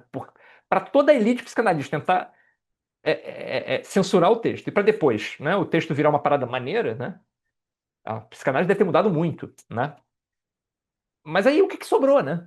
Então esse que eu fico, esse que fica meio sabe, na pulga atrás da orelha, assim, é tipo, mas então o que realmente sobrou do freudismo, assim, né? Porque era horrível, era inadmissível, era um texto impublicável, né? A gente vai voltar a esses temas, né? E aí, beleza, o Ferenczi lê a parada, né? O Weizmann escreve pro... Um deles, né? Não me lembro mais quem, escreve pro Freud dizendo foi completamente inócua a apresentação, ninguém nem ligou para aquilo, né? Então a gente não precisava ter se preocupado, era um pouco assim, né? O texto caiu em ouvidos moucos, né? Aí o Ferenczi já estava muito doente, ele volta para casa, né? Meses depois ele está morto, né? Ele morre em maio, no final de maio de 33. Né? Em maio de 33, no aniversário do Freud, ele escreve para o Freud, desejando feliz aniversário, só que a letra dele já está toda ferrada, ele está muito doente, né? E aí ele escreve lá e a Gisela, a esposa dele, né, faz uma nota dizendo: você está vendo que a letra dele já está toda ruim, os médicos querem me dar esperanças e eu só queria acreditar, né? É isso que a Gisela escreve, e aí acaba a correspondência aí. Né? Bom, então, em termos de correspondência, é isso, né? Deixa eu ver o que está rolando aqui no chat. Pois é, teve aquela polêmica ali que vocês fizeram rapidamente sobre a relação do Ferenczi com Lacan. Eu prefiro não me meter nesse assunto, uma hora a gente volta. É, né? Então, a Beatriz estava dizendo, né, o fato de levar em consideração os relatos traumáticos dos pacientes também pode ser um contraponto, já que Freud abandonou a teoria da sedução e insistia que eram fantasias infantis, exatamente, né? Esse é o ponto fundamental, né? É justamente esse abandono da teoria da sedução, o abandono da ideia das fantasias, das fantasias não, né? O abandono da ideia dos abusos sexuais, né? E a substituição disso pela ideia de que, né, as histéricas mentem sobre esses abusos, porque na verdade isso seria relativo a desejos delas, né? A gente vai voltar a isso oportunamente, porque tem uns momentos em que o Ferenczi se debruça sobre o abuso, né? Eu vou abrir esse mal cheiroso momento aí do desenvolvimento teórico do Freud, em que ele, né, começa insistir na mentira das histéricas e tal. Aí tem, né, a Emma Stein, tem o caso Dora, né? A gente vai revisitar essa posição aí, né? É, o Castel disse, né? A libido que alimenta o cruzar das pernas e desloca para o impulso erótico, vencendo as defesas. Pois é, né? Com a ajuda, e vence as defesas com a ajuda da sugestão do analista, né? O analista dispara, né? E aí por isso o caráter sugestivo, né? Da técnica ativa. Inclusive, né, o Ferenczi explicando a técnica ativa, né, ele vai oscilar muito em dizer que quem é ativo é o analista. Às vezes ele diz, não, quem é ativo na técnica ativa é o analista, porque o analista diz, para, faz. Depois ele vai dizer, não, quem é ativo na técnica ativa é o analisando, porque o analisando, em vez de apenas pensar, o analisando está realizando coisas, né? Então, a desinibição do analisando diz respeito a isso, né? A uma atividade, né, que a atividade do analista desperta uma atividade no analisando, né? Que diz respeito a isso, essa libido via tona, né? É... Tá, tá, tá. Podemos formar um grupo de WhatsApp com é bom, podemos. Puxa lá no Classroom lá, né? Puxa lá uma lista lá e vamos embora. Transferência no servidor clínica, tá, tá, tá. O Márcio, é uma ironia histórica interessante. Penso que a pós-modernidade realizou parcialmente o programa de Reich no campo sexual, mas não entregou a saúde psíquica prometida pelo programa. O capitalismo contemporâneo, aliás, conseguiu uma proeza, transformar a própria liberdade sexual em imperativo. Pois é, essa relação do Reich com a liberdade sexual é um tema complicado entre os reichianos, né? É, enfim, gostaria de abrir um parênteses aqui, mas vou me manter fiel à linha, porque senão a gente vai abrindo parênteses, parênteses, parênteses, parênteses, parênteses, e o diário clínico vai ficando para trás. Uma hora a gente conversa sobre Reich melhor aí, né? O Pedro Castel presente aqui é provavelmente a autoridade mais, é, é, é, enfim, que tem a melhor propriedade para falar sobre o assunto. Mas então, vamos voltar aqui à linha de raciocínio aqui do nosso texto. A gente tá, eu mesmo me perdi agora. Então, bom, com as cartas a gente já se resolveu, né? E vamos voltar aqui então ao, né, ao ponto onde a gente estava no diário clínico, que é esse parágrafito aqui, que é o segundo parágrafo, né? E ele diz, né? Vamos reler esse segundo parágrafo, né? Para chegar ali, para, né, trazer isso à tona de novo, né? Para, né, reacender aqui nossa coerência aqui com o texto. Então ele estava falando, né, sobre como o analisando, né, ele diz retrojeta, poderíamos dizer, introjeta a censura dirigida contra nós, né? Censura nesse sentido da agressão, né? Na realidade, a recriminação é assim enunciada: você não acredita em mim, não leva a sério o que lhe estou comunicando, por causa da sua cara de parede, né? Não posso admitir que fique aí sentado, insensível e indiferente, enquanto me esforço por imaginar algo trágico da minha infância. A reação a essa acusação, jamais expressa espontaneamente pelo paciente e tendo que ser adivinhada pelo próprio médico, não pode ser outra senão considerar de um modo crítico o seu próprio comportamento e a sua própria atitude emocional, no espírito daquilo que foi salientado e admitir a possibilidade, inclusive, a realidade, de algo como a fadiga, a monotonia ou mesmo o tédio. Né? Então, do analista admitir isso, né? Então, em princípio, o que está em jogo é o analista admitir isso para si mesmo, né? Mas vai haver determinados momentos em que o analista vai admitir isso para o analisando mesmo, né? O caso da RN, né? Que é quando começa o rolê doidíssimo e hiper exagerado da análise mútua, né? A análise mútua está baseada nisso, né? Está baseado no dia em que o Ferenczi não admite só para ele mesmo, ele admite também para analisando, né? O que se passa com ele. E aí ele continua, né? Mas o interesse recrudesce involuntariamente após tal quiprocó. O tom e os gestos tornam-se mais naturais, o diálogo mais leve, as perguntas e respostas mais naturais e fecundas. Então, o que ele está dizendo o interesse na análise aumenta quando você fala do processo analítico. É isso que ele está falando. Quando você fala de alguma coisa que está acontecendo no processo analítico, em especial nesse ponto, né, né, os sentimentos negativos, né? Então, falar desses sentimentos negativos, né, o que o Ferenczi está dizendo isso aumenta o interesse, né, na relação analítica e no trabalho, né? Beleza. E aí, bom, aí seguimos aqui para um ponto em que a gente não tinha entrado ainda, né? Peraí, deixa eu ver aqui nas minhas notas onde nós estamos. Tá. Pá, pá, pá, nas cartas. Aumento de interesse, tá, tá, tá. É. Aí ele diz: a naturalidade e a honestidade do comportamento, Grodek e Thompson, constituem o clima mais adequado e mais favorável à situação analítica. A atitude que consiste em aferrar-se desesperadamente a uma posição baseada na teoria será rapidamente reconhecida pelos próprios pacientes, que ao invés de nolo dizerem, ou de o dizerem para si mesmos, utilizam a nossa particularidade técnica ou a nossa maneira unilateral de ver para nos impelir ao absurdo. Recordo-me, por exemplo, do caso de NG, que não se cansava de me falar de sua execrável governanta, que, embora fosse muito gentil com ela, jamais abandonava a posição pedagógica, apesar da intimidade da vida em comum. Antes, a paciente tivera uma babá que se comportara sempre com naturalidade. Estou convencido de que o relativo insucesso dessa análise pode ser imputado à não percepção dessa situação. Se eu tivesse compreendido suas acusações e queixas encobertas e, em consequência, modificado meu comportamento, a paciente não teria sido coagida a repetir inconscientemente, em seu comportamento para comigo, a atitude obstinada de sua infância. O trágico do seu caso residia, portanto, na incapacidade dela para suportar o comportamento rígido e, em parte, hipócrita dos pais, preceptores e médicos.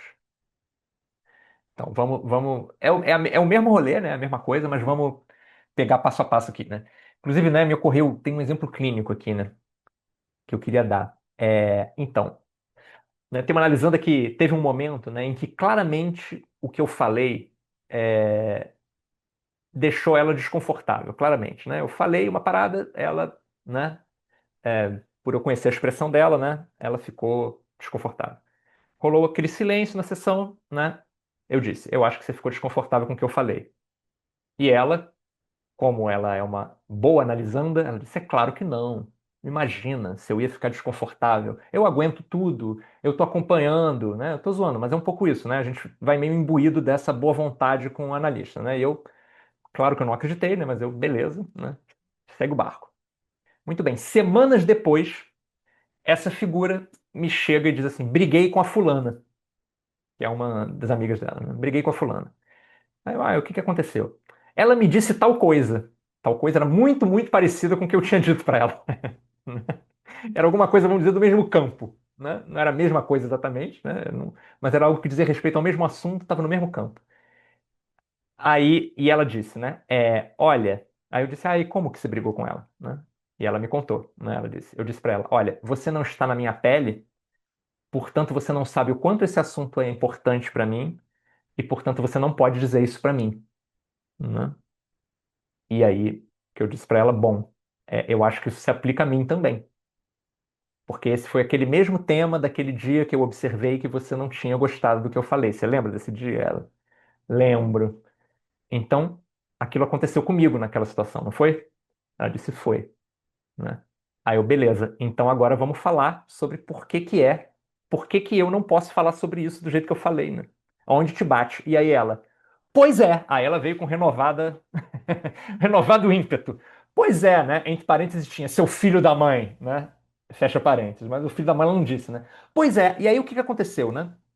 Aí ela entrou em conexão, né? Ali na sessão e naquele assunto, né? Com um ponto fundamental que era, né? Sempre foi difícil encarar esse assunto a tal ponto que o analista fica com vontade de esfregar esse assunto na cara dela, né? E eu acabei esfregando. Mas o que acontece? Sempre foi difícil por quê, né? Porque tem uma conexão muito forte com alguém que trata ela mal. O assunto é esse. Então, olha, essas são as sobreposições mágicas da análise, né? Da psicanálise. E é assim que funciona, né? Então, o ponto todo era, né? Eu esfreguei uma coisa na cara dela, né? Estou exagerando um pouco, mas é o inconsciente falando, né? Eu esfreguei algo na cara da minha analisanda. Portanto, eu estou agredindo essa analisanda, né? Muitas aspas, mas é isso. Ela se sente agredida. No momento seguinte, ela faz um esforço para manter o vínculo funcionando de forma intocável, né? Não, tá tudo bem, né? Só que o assunto era justamente um vínculo com alguém que ela mantém a despeito de todas as violências, né? E então as coisas se reencontram, né? Então, esse exemplo é um exemplo eloquente para falar de como, né, o material relacional né? E as tensões do material relacional não acontecem em qualquer lugar, né? Elas acontecem num lugar que ocupa uma posição privilegiada na vida dessa figura, né? Então, aí olha só, pô, tamo junto até agora? Aí agora fica enrolado, eu acho, né? O complexo é o passo seguinte, porque o passo seguinte seria, então, né? Essa questão é uma questão transferencial, não é? E o pior é que não é. Eu acho que não é. Eu acho que o Ferenczi diria que não é. Por quê? Porque tudo que aconteceu entre nós foi real. Não é uma fantasia neurótica dela. Ela não fantasiou que eu esfreguei algo violentamente na cara dela. Ela não fantasiou isso. Isso realmente aconteceu. Não é? Não foi o que eu quis fazer, obviamente, né? Mas eu não tinha um desejo consciente, pelo menos, de agredi-la, né? Embora não seja inaceitável que eu tivesse um desejo inconsciente de agredi-la. Isso existe, né? A gente também, por mais análise que a gente faça, né? Porra, essa mulher não sai do lugar. Vou dizer logo essas verdades pra ela pra ver se ela, sabe, anda e me faz sentir um analista melhor, assim, progredindo um pouco no trabalho, né? Porque, em particular, essa analisando, ela tem um rolê que é, né? Eu já falei, eu acho que eu falei dela aqui, né? Você me diz tantas coisas geniais, por que que eu não progrido no trabalho? Né?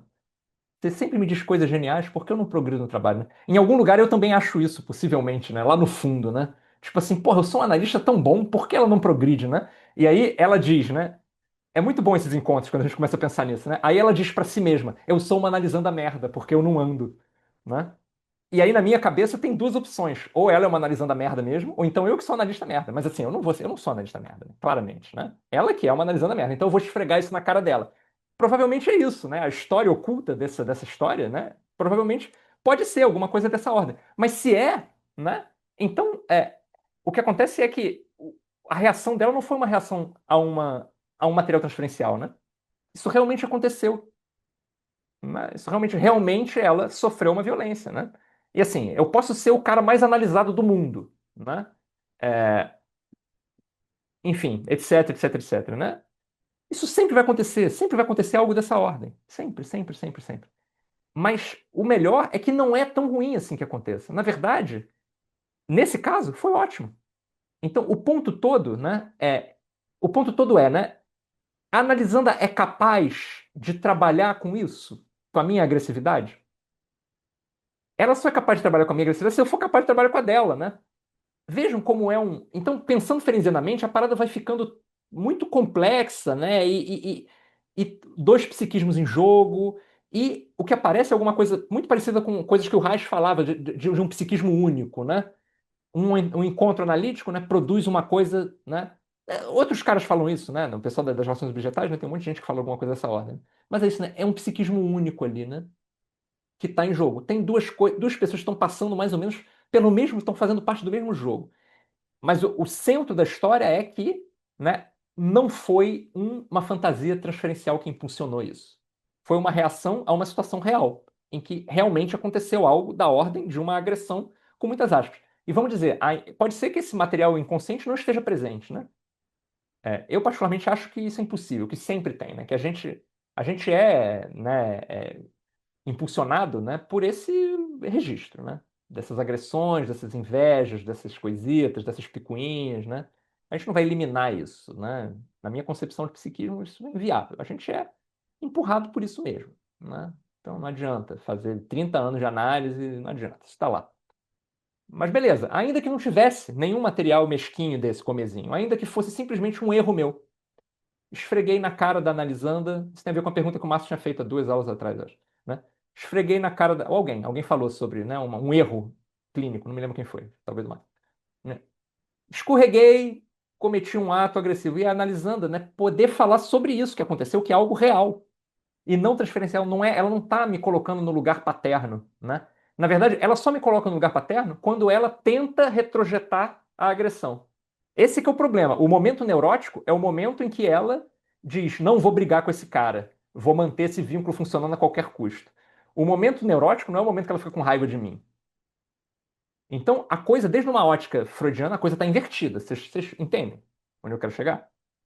Isso não é qualquer coisa. Isso é bastante coisa, né? Isso tem uma enorme questão aí sobre o que que é transferência, o que que é contra-transferência, a implicação do analista, os acontecimentos reais, a importância dos acontecimentos reais para o processo, né? O lugar do setting, como não é uma coisa extragaláctica, interplanetária, que está situada lá no cosmo, no mundo supralunar, é uma coisa que está na Terra, né? Onde tem afetos reais ali palpáveis, né? Então, é isso que está em jogo, né? A possibilidade de que isso venha à tona. E aí a magia da coisa é que esses pontos de conflito, né, esses pontos de encontro, esses pontos, né, de desconforto, são muitas vezes, usualmente, o próprio material temático, o tema. O tema, né, está se repetindo na vida, né? Ele está se repetindo em ação, em ato ali, né? Tem sentido, gente, essa história? Tamo junto. Pois é. Então, deixa eu ver se tem alguma outra coisa sobre esse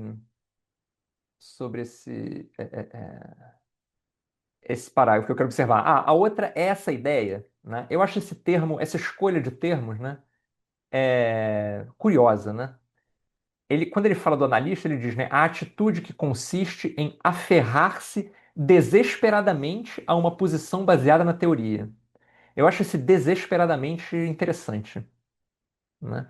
Como se houvesse alguma coisa no analista, né, que é um desespero de aferrar-se à técnica, né? Desespero, né? Quer dizer, porque um desespero, né? Então, é aquilo, né? Essa palavra, né? Ela está sendo usada, o Fernandes está analisando uma situação, né? Ele está analisando uma situação em que tem um analista que deseja, né? Que não que deseja, que precisa desesperadamente desse lugar, né? Então, bom, né? É aquilo, né? Tudo que é humano não pode me ser, nada que é humano pode me ser estranho. Então, por que que o analista, por que motivos o analista teria, né? Para desesperadamente se aferrar a esse lugar? Então, eu acho que vale a pena a gente se perguntar isso, né? Porque assim, né? Beleza, né? A gente pode construir um consenso entre nós aqui que o Ferenc estava certo e que não é para fazer isso, né? É que não é para ficar com cara de parede, beleza. Podemos fazer esse consenso aqui entre nós.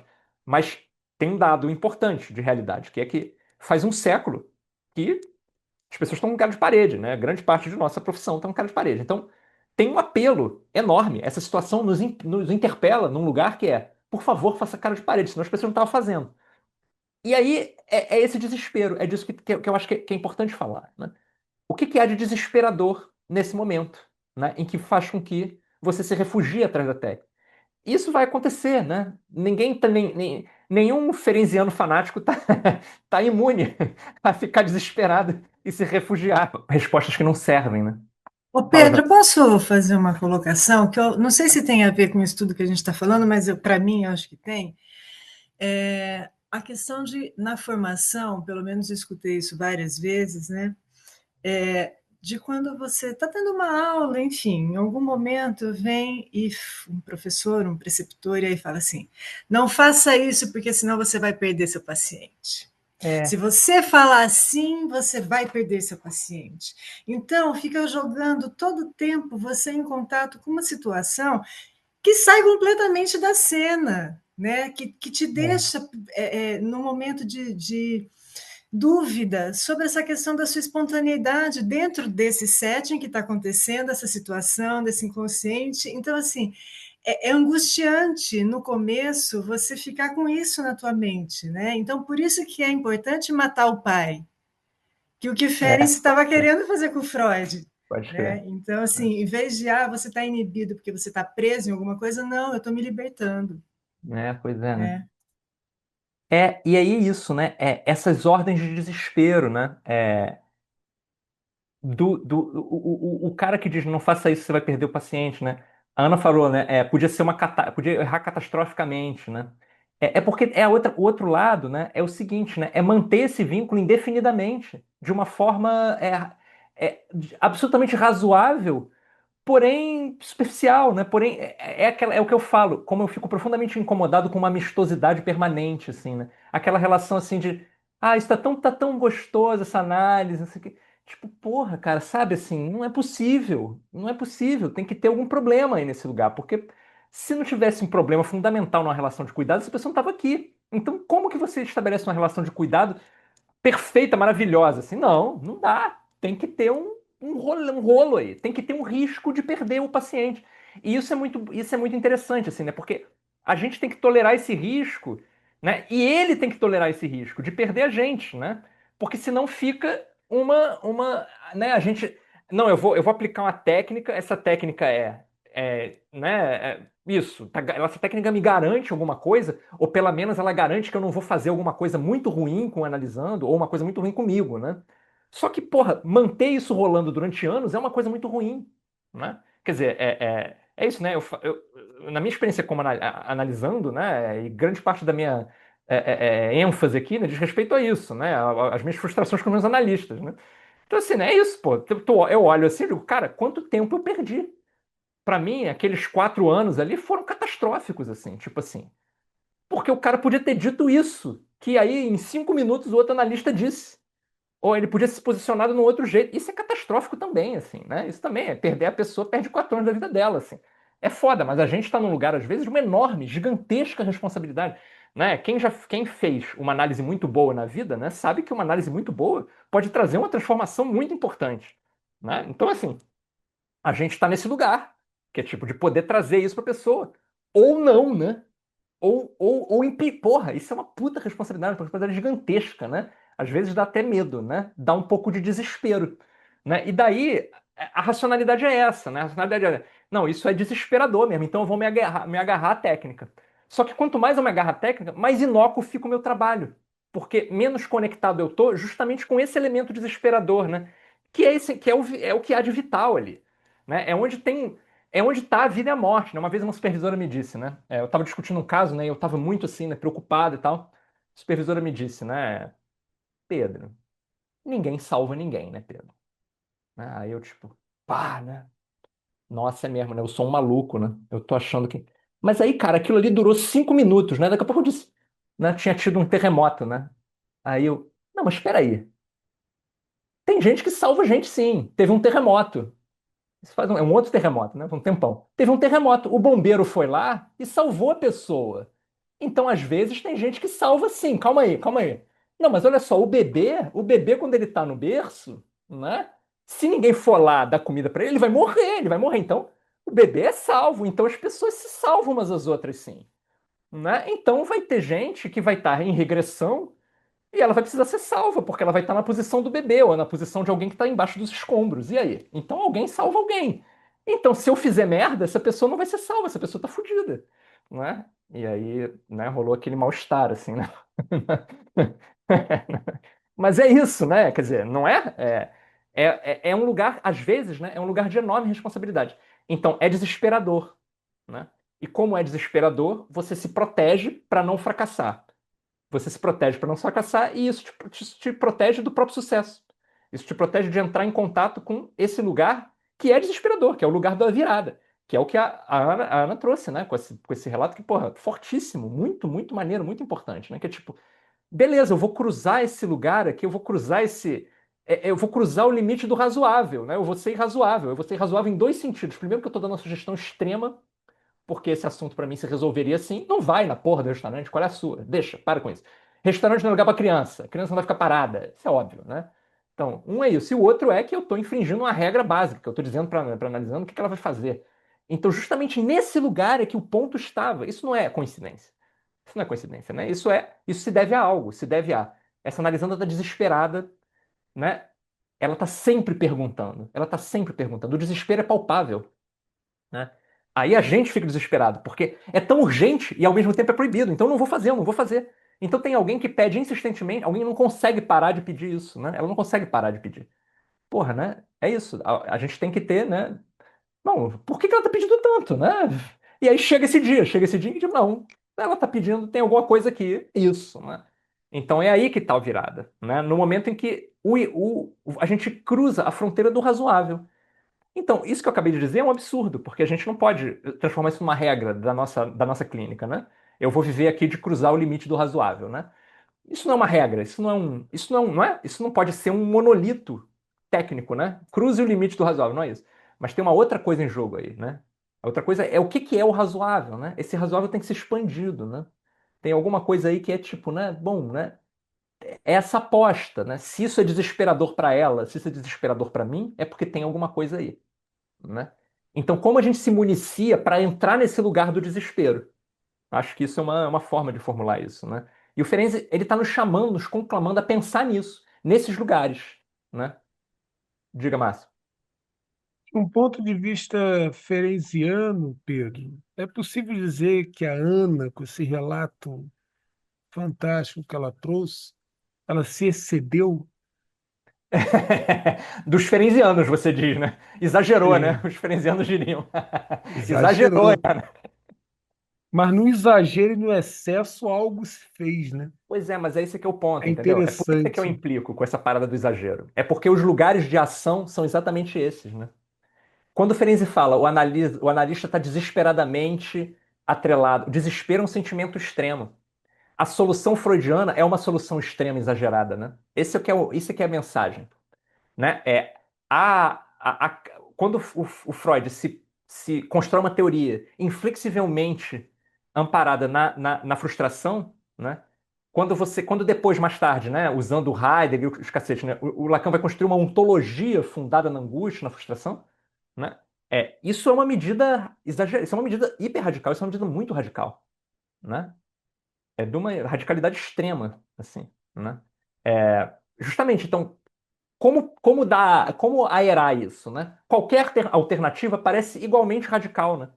Mas é por causa da posição freudiana. A posição da freudiana é radical. Então qualquer alternativa parece um exagero, né? E o próprio Freud era assim, né? Os andaimes, né? Os andaimes não, o que ele diz é né? As barreiras da civilização, né? São construídas de forma tão metódica, né? Elas são tão grandes, são obras tão ciclópicas, né? Que para você quebrar elas, você precisa de atos igualmente ciclópicos, igualmente violentos, igualmente... E qualquer coisa é uma catástrofe, né? Porque tem que ser tudo perfeito, né? Tudo, né, emparedado ali. Qualquer, né, brecha, né, é uma enorme violação. Mas é isso, né? Como a gente vê nesse exemplo, né? Não tem nada do outro mundo. É tipo, ela queria uma resposta, e aí você dá uma resposta e aquilo leva a algum lugar. Se não levasse também, camarada, assim, né? Pô, né? Não levou. Perdi uma sessão, né?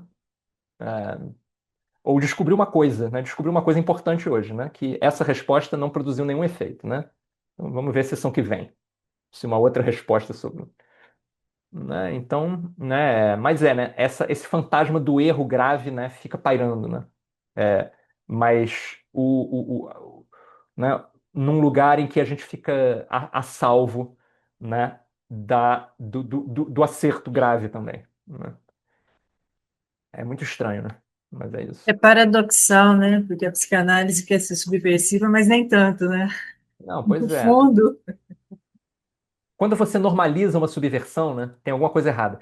Porque isso é uma coisa que me incomoda também no meio psicanalítico. Assim, a gente tem já uma cultura de que tipo, a psicanálise é tão foda, né? O Freud era tão maravilhoso, né? Nossa, ele realmente promoveu uma. E a gente se acostumou com esse lugar, assim, né? Então, sei lá, né? Sabe aquela coisa assim da reunião de psicanalistas, todo mundo batendo nos ombros uns dos outros, assim, a gente é muito foda, né, gente? Sabe essa sensação assim? Eu odeio isso, cara. Eu detesto esse negócio. Fala, Márcio. Eu lembrei aqui, Pedro, não sei se tu curte esse cara, o Antonino Ferro, quando Ah, ele. puxa, não sei quando- se o nome não me soa, acho que eu não conheço, mas. O Antonino Ferro é um italiano, foi presidente da Sociedade de Psicanálise da É, Itália, bom, foi diretor realmente da não. IPA, e é muito ligado ao Bion, os bionianos. Hum, Mas tem uma parada que ele diz que eu achei divertido no livro dele, que ele falou: psicanalistas erram, e tá tudo certo, porque até quando a gente erra, a gente hum, está aprendendo e alguma coisa se produz é, no setting. pois é, O né? erro também é muito produtivo, né? Ele gera também reflexões, transformações, Hum, turbulências que é, podem ser bem interessantes assim para o processo analítico. É um livro de entrevista que ainda não está traduzido, não. Está em uhum. espanhol, do Antonino Ferro, mas eu achei, me lembrou muito isso que você falou agora. Pois é, né? E aí tem uma coisa interessante que é o seguinte, né, que eu quero acrescentar nessa direção, né? Isso não está no texto, o que eu vou dizer não está no texto do Ferenczi, né? Mas isso está embutido ali no que o Ferenczi está dizendo, porque o que acontece é o seguinte, né? A gente sempre vai errar, né? A gente sempre vai fazer uma merda.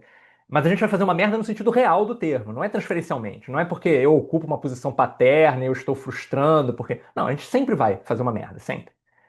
Aí tem uma grande questão que é a seguinte, né? O nosso analisando, ele está preparado para dar um uso produtivo para isso? Porque esse é o ponto, né? Todo momento que eu faço uma merda, né?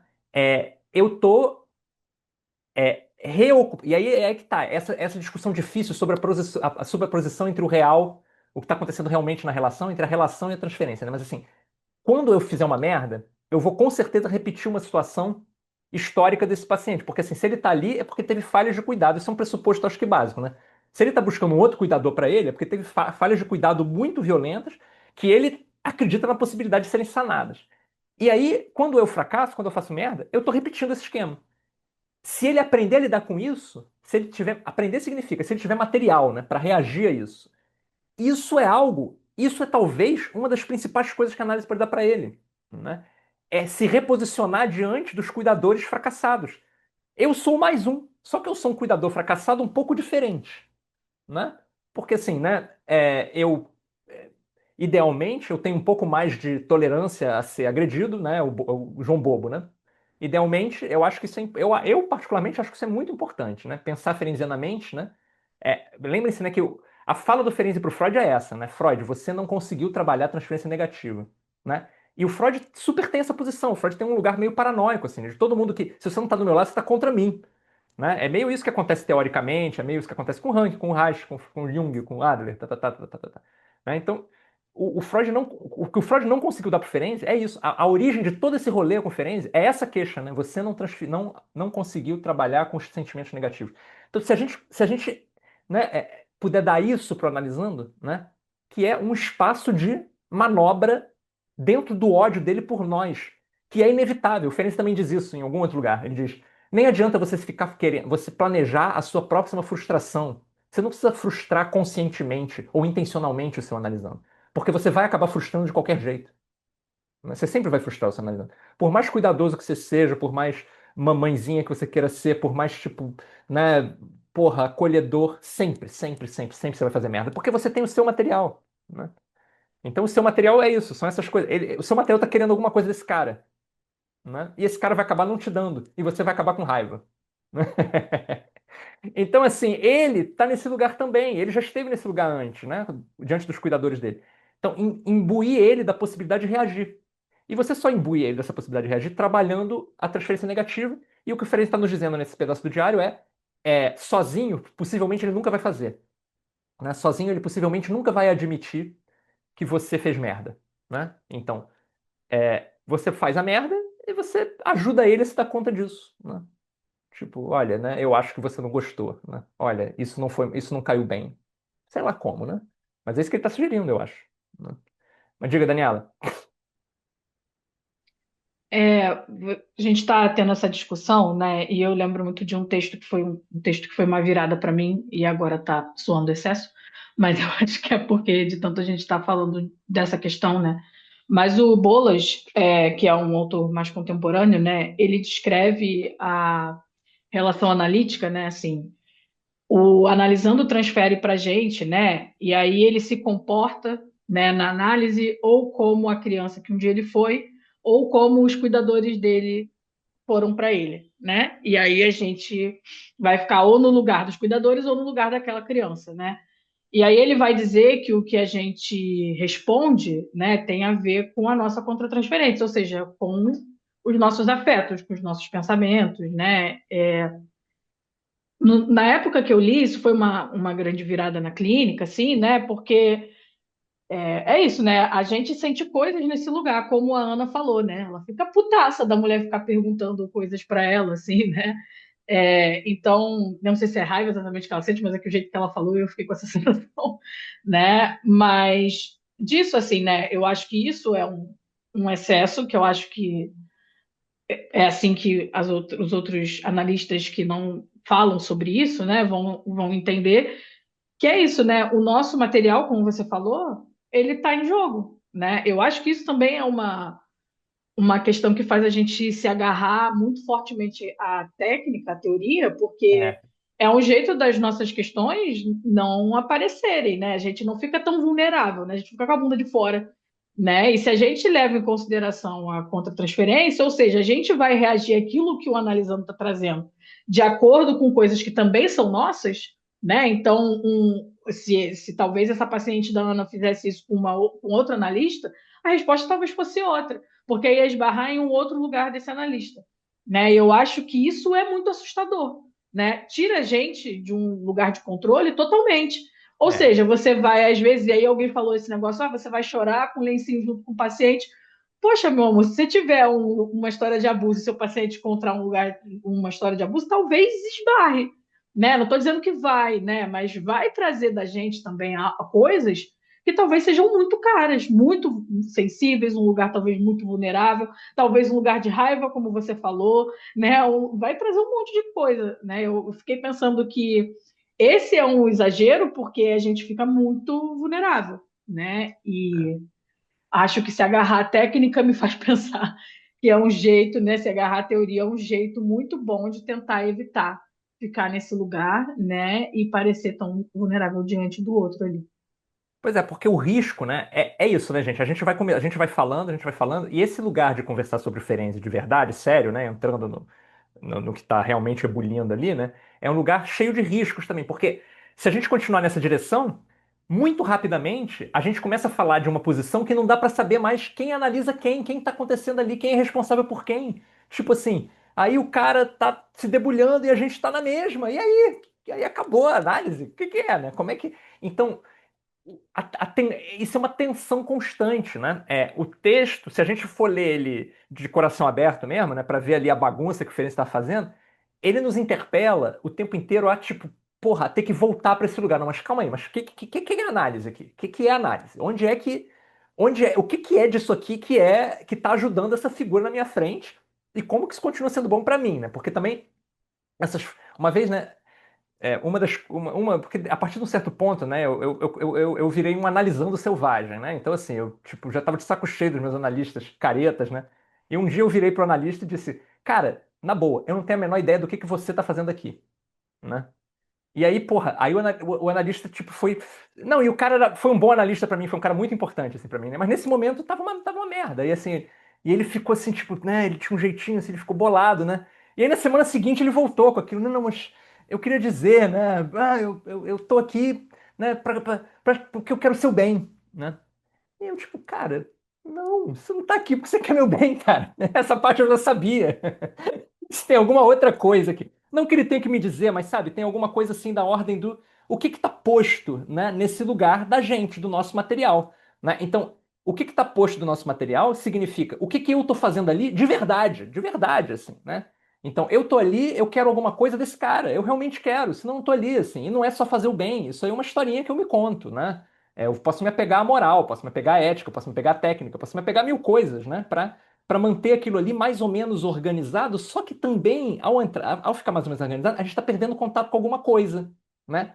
Que são essas motivações, que é esse material, que é esse lado da mesquinhez, que é essas picuinhas, que é esse analista, esse analisando não vai ficar bom, não? Que maldito, né? Tipo, sempre recusa as minhas interpretações, aquela vozinha que tá lá em algum lugar, né? Assim, né? Tipo, lá vem aquele cara com esse assunto de novo, porra, ele não larga essa mulher, né? Sei lá, sabe essas coisas, né? Tipo, da onde vem isso, né? Isso fala de nós, mas o ponto é, né? Se a gente tenta deixar isso de fora, a gente está perdendo alguma coisa muito importante. E o exemplo da Ana hoje foi um exemplo radical disso, assim, né? É, não dá para deixar isso de fora inteiramente, né? Em algum lugar, né, dá um medo, que é se a gente entrar nisso, a análise também acaba, também vira uma outra coisa. Dá esse medo, né? Pois é, mas é esse limite que a gente tem que descobrir com o Ferenc, eu acho, né? E por isso é que o Ferenczi foi na direção da análise mútua, né? Porque né, foi escancarando, escancarando, escancarando, chegou num lugar que ele disse, não, então beleza. Então, para esse rolê que dá certo, ela tem que saber exatamente o que se passa na minha cabeça. Aí ela começou a analisar ele, né? E aí ele disse, não, mas olha só, lembre-se. Aí ela disse, então eu vou te cobrar se eu tô te analisando. Aí ele disse, não, não, não, não, não, não, não. Essa sacada é muito boa. Ele diz assim, não, você tá me analisando, mas você tá fazendo isso não por mim, e sim por você. Sei lá se isso é viável, né? Eu não sei, mas a formulação não é boa? A formulação é boa, né? Eu posso estar com um lencinho aqui, né? Mas eu não estou aqui por mim, eu estou aqui por você, né? Entre parênteses tem alguma coisa assim, mas eu tô gostando pra caralho, assim. Isso aqui é pra mim. Então, gente, é muito complicado, né? É um lugar que não é claro. Se agarrar desesperadamente na técnica, deixa tudo muito claro. Mas, diferente disso, também nos faz perder algo de fundamental, né? Então, o que tem do outro lado? Né? Acho que esse é o caminho. O diário clínico nos chama, nos conclama para esse lugar, né? Dos limites da psicanálise mesmo. Né?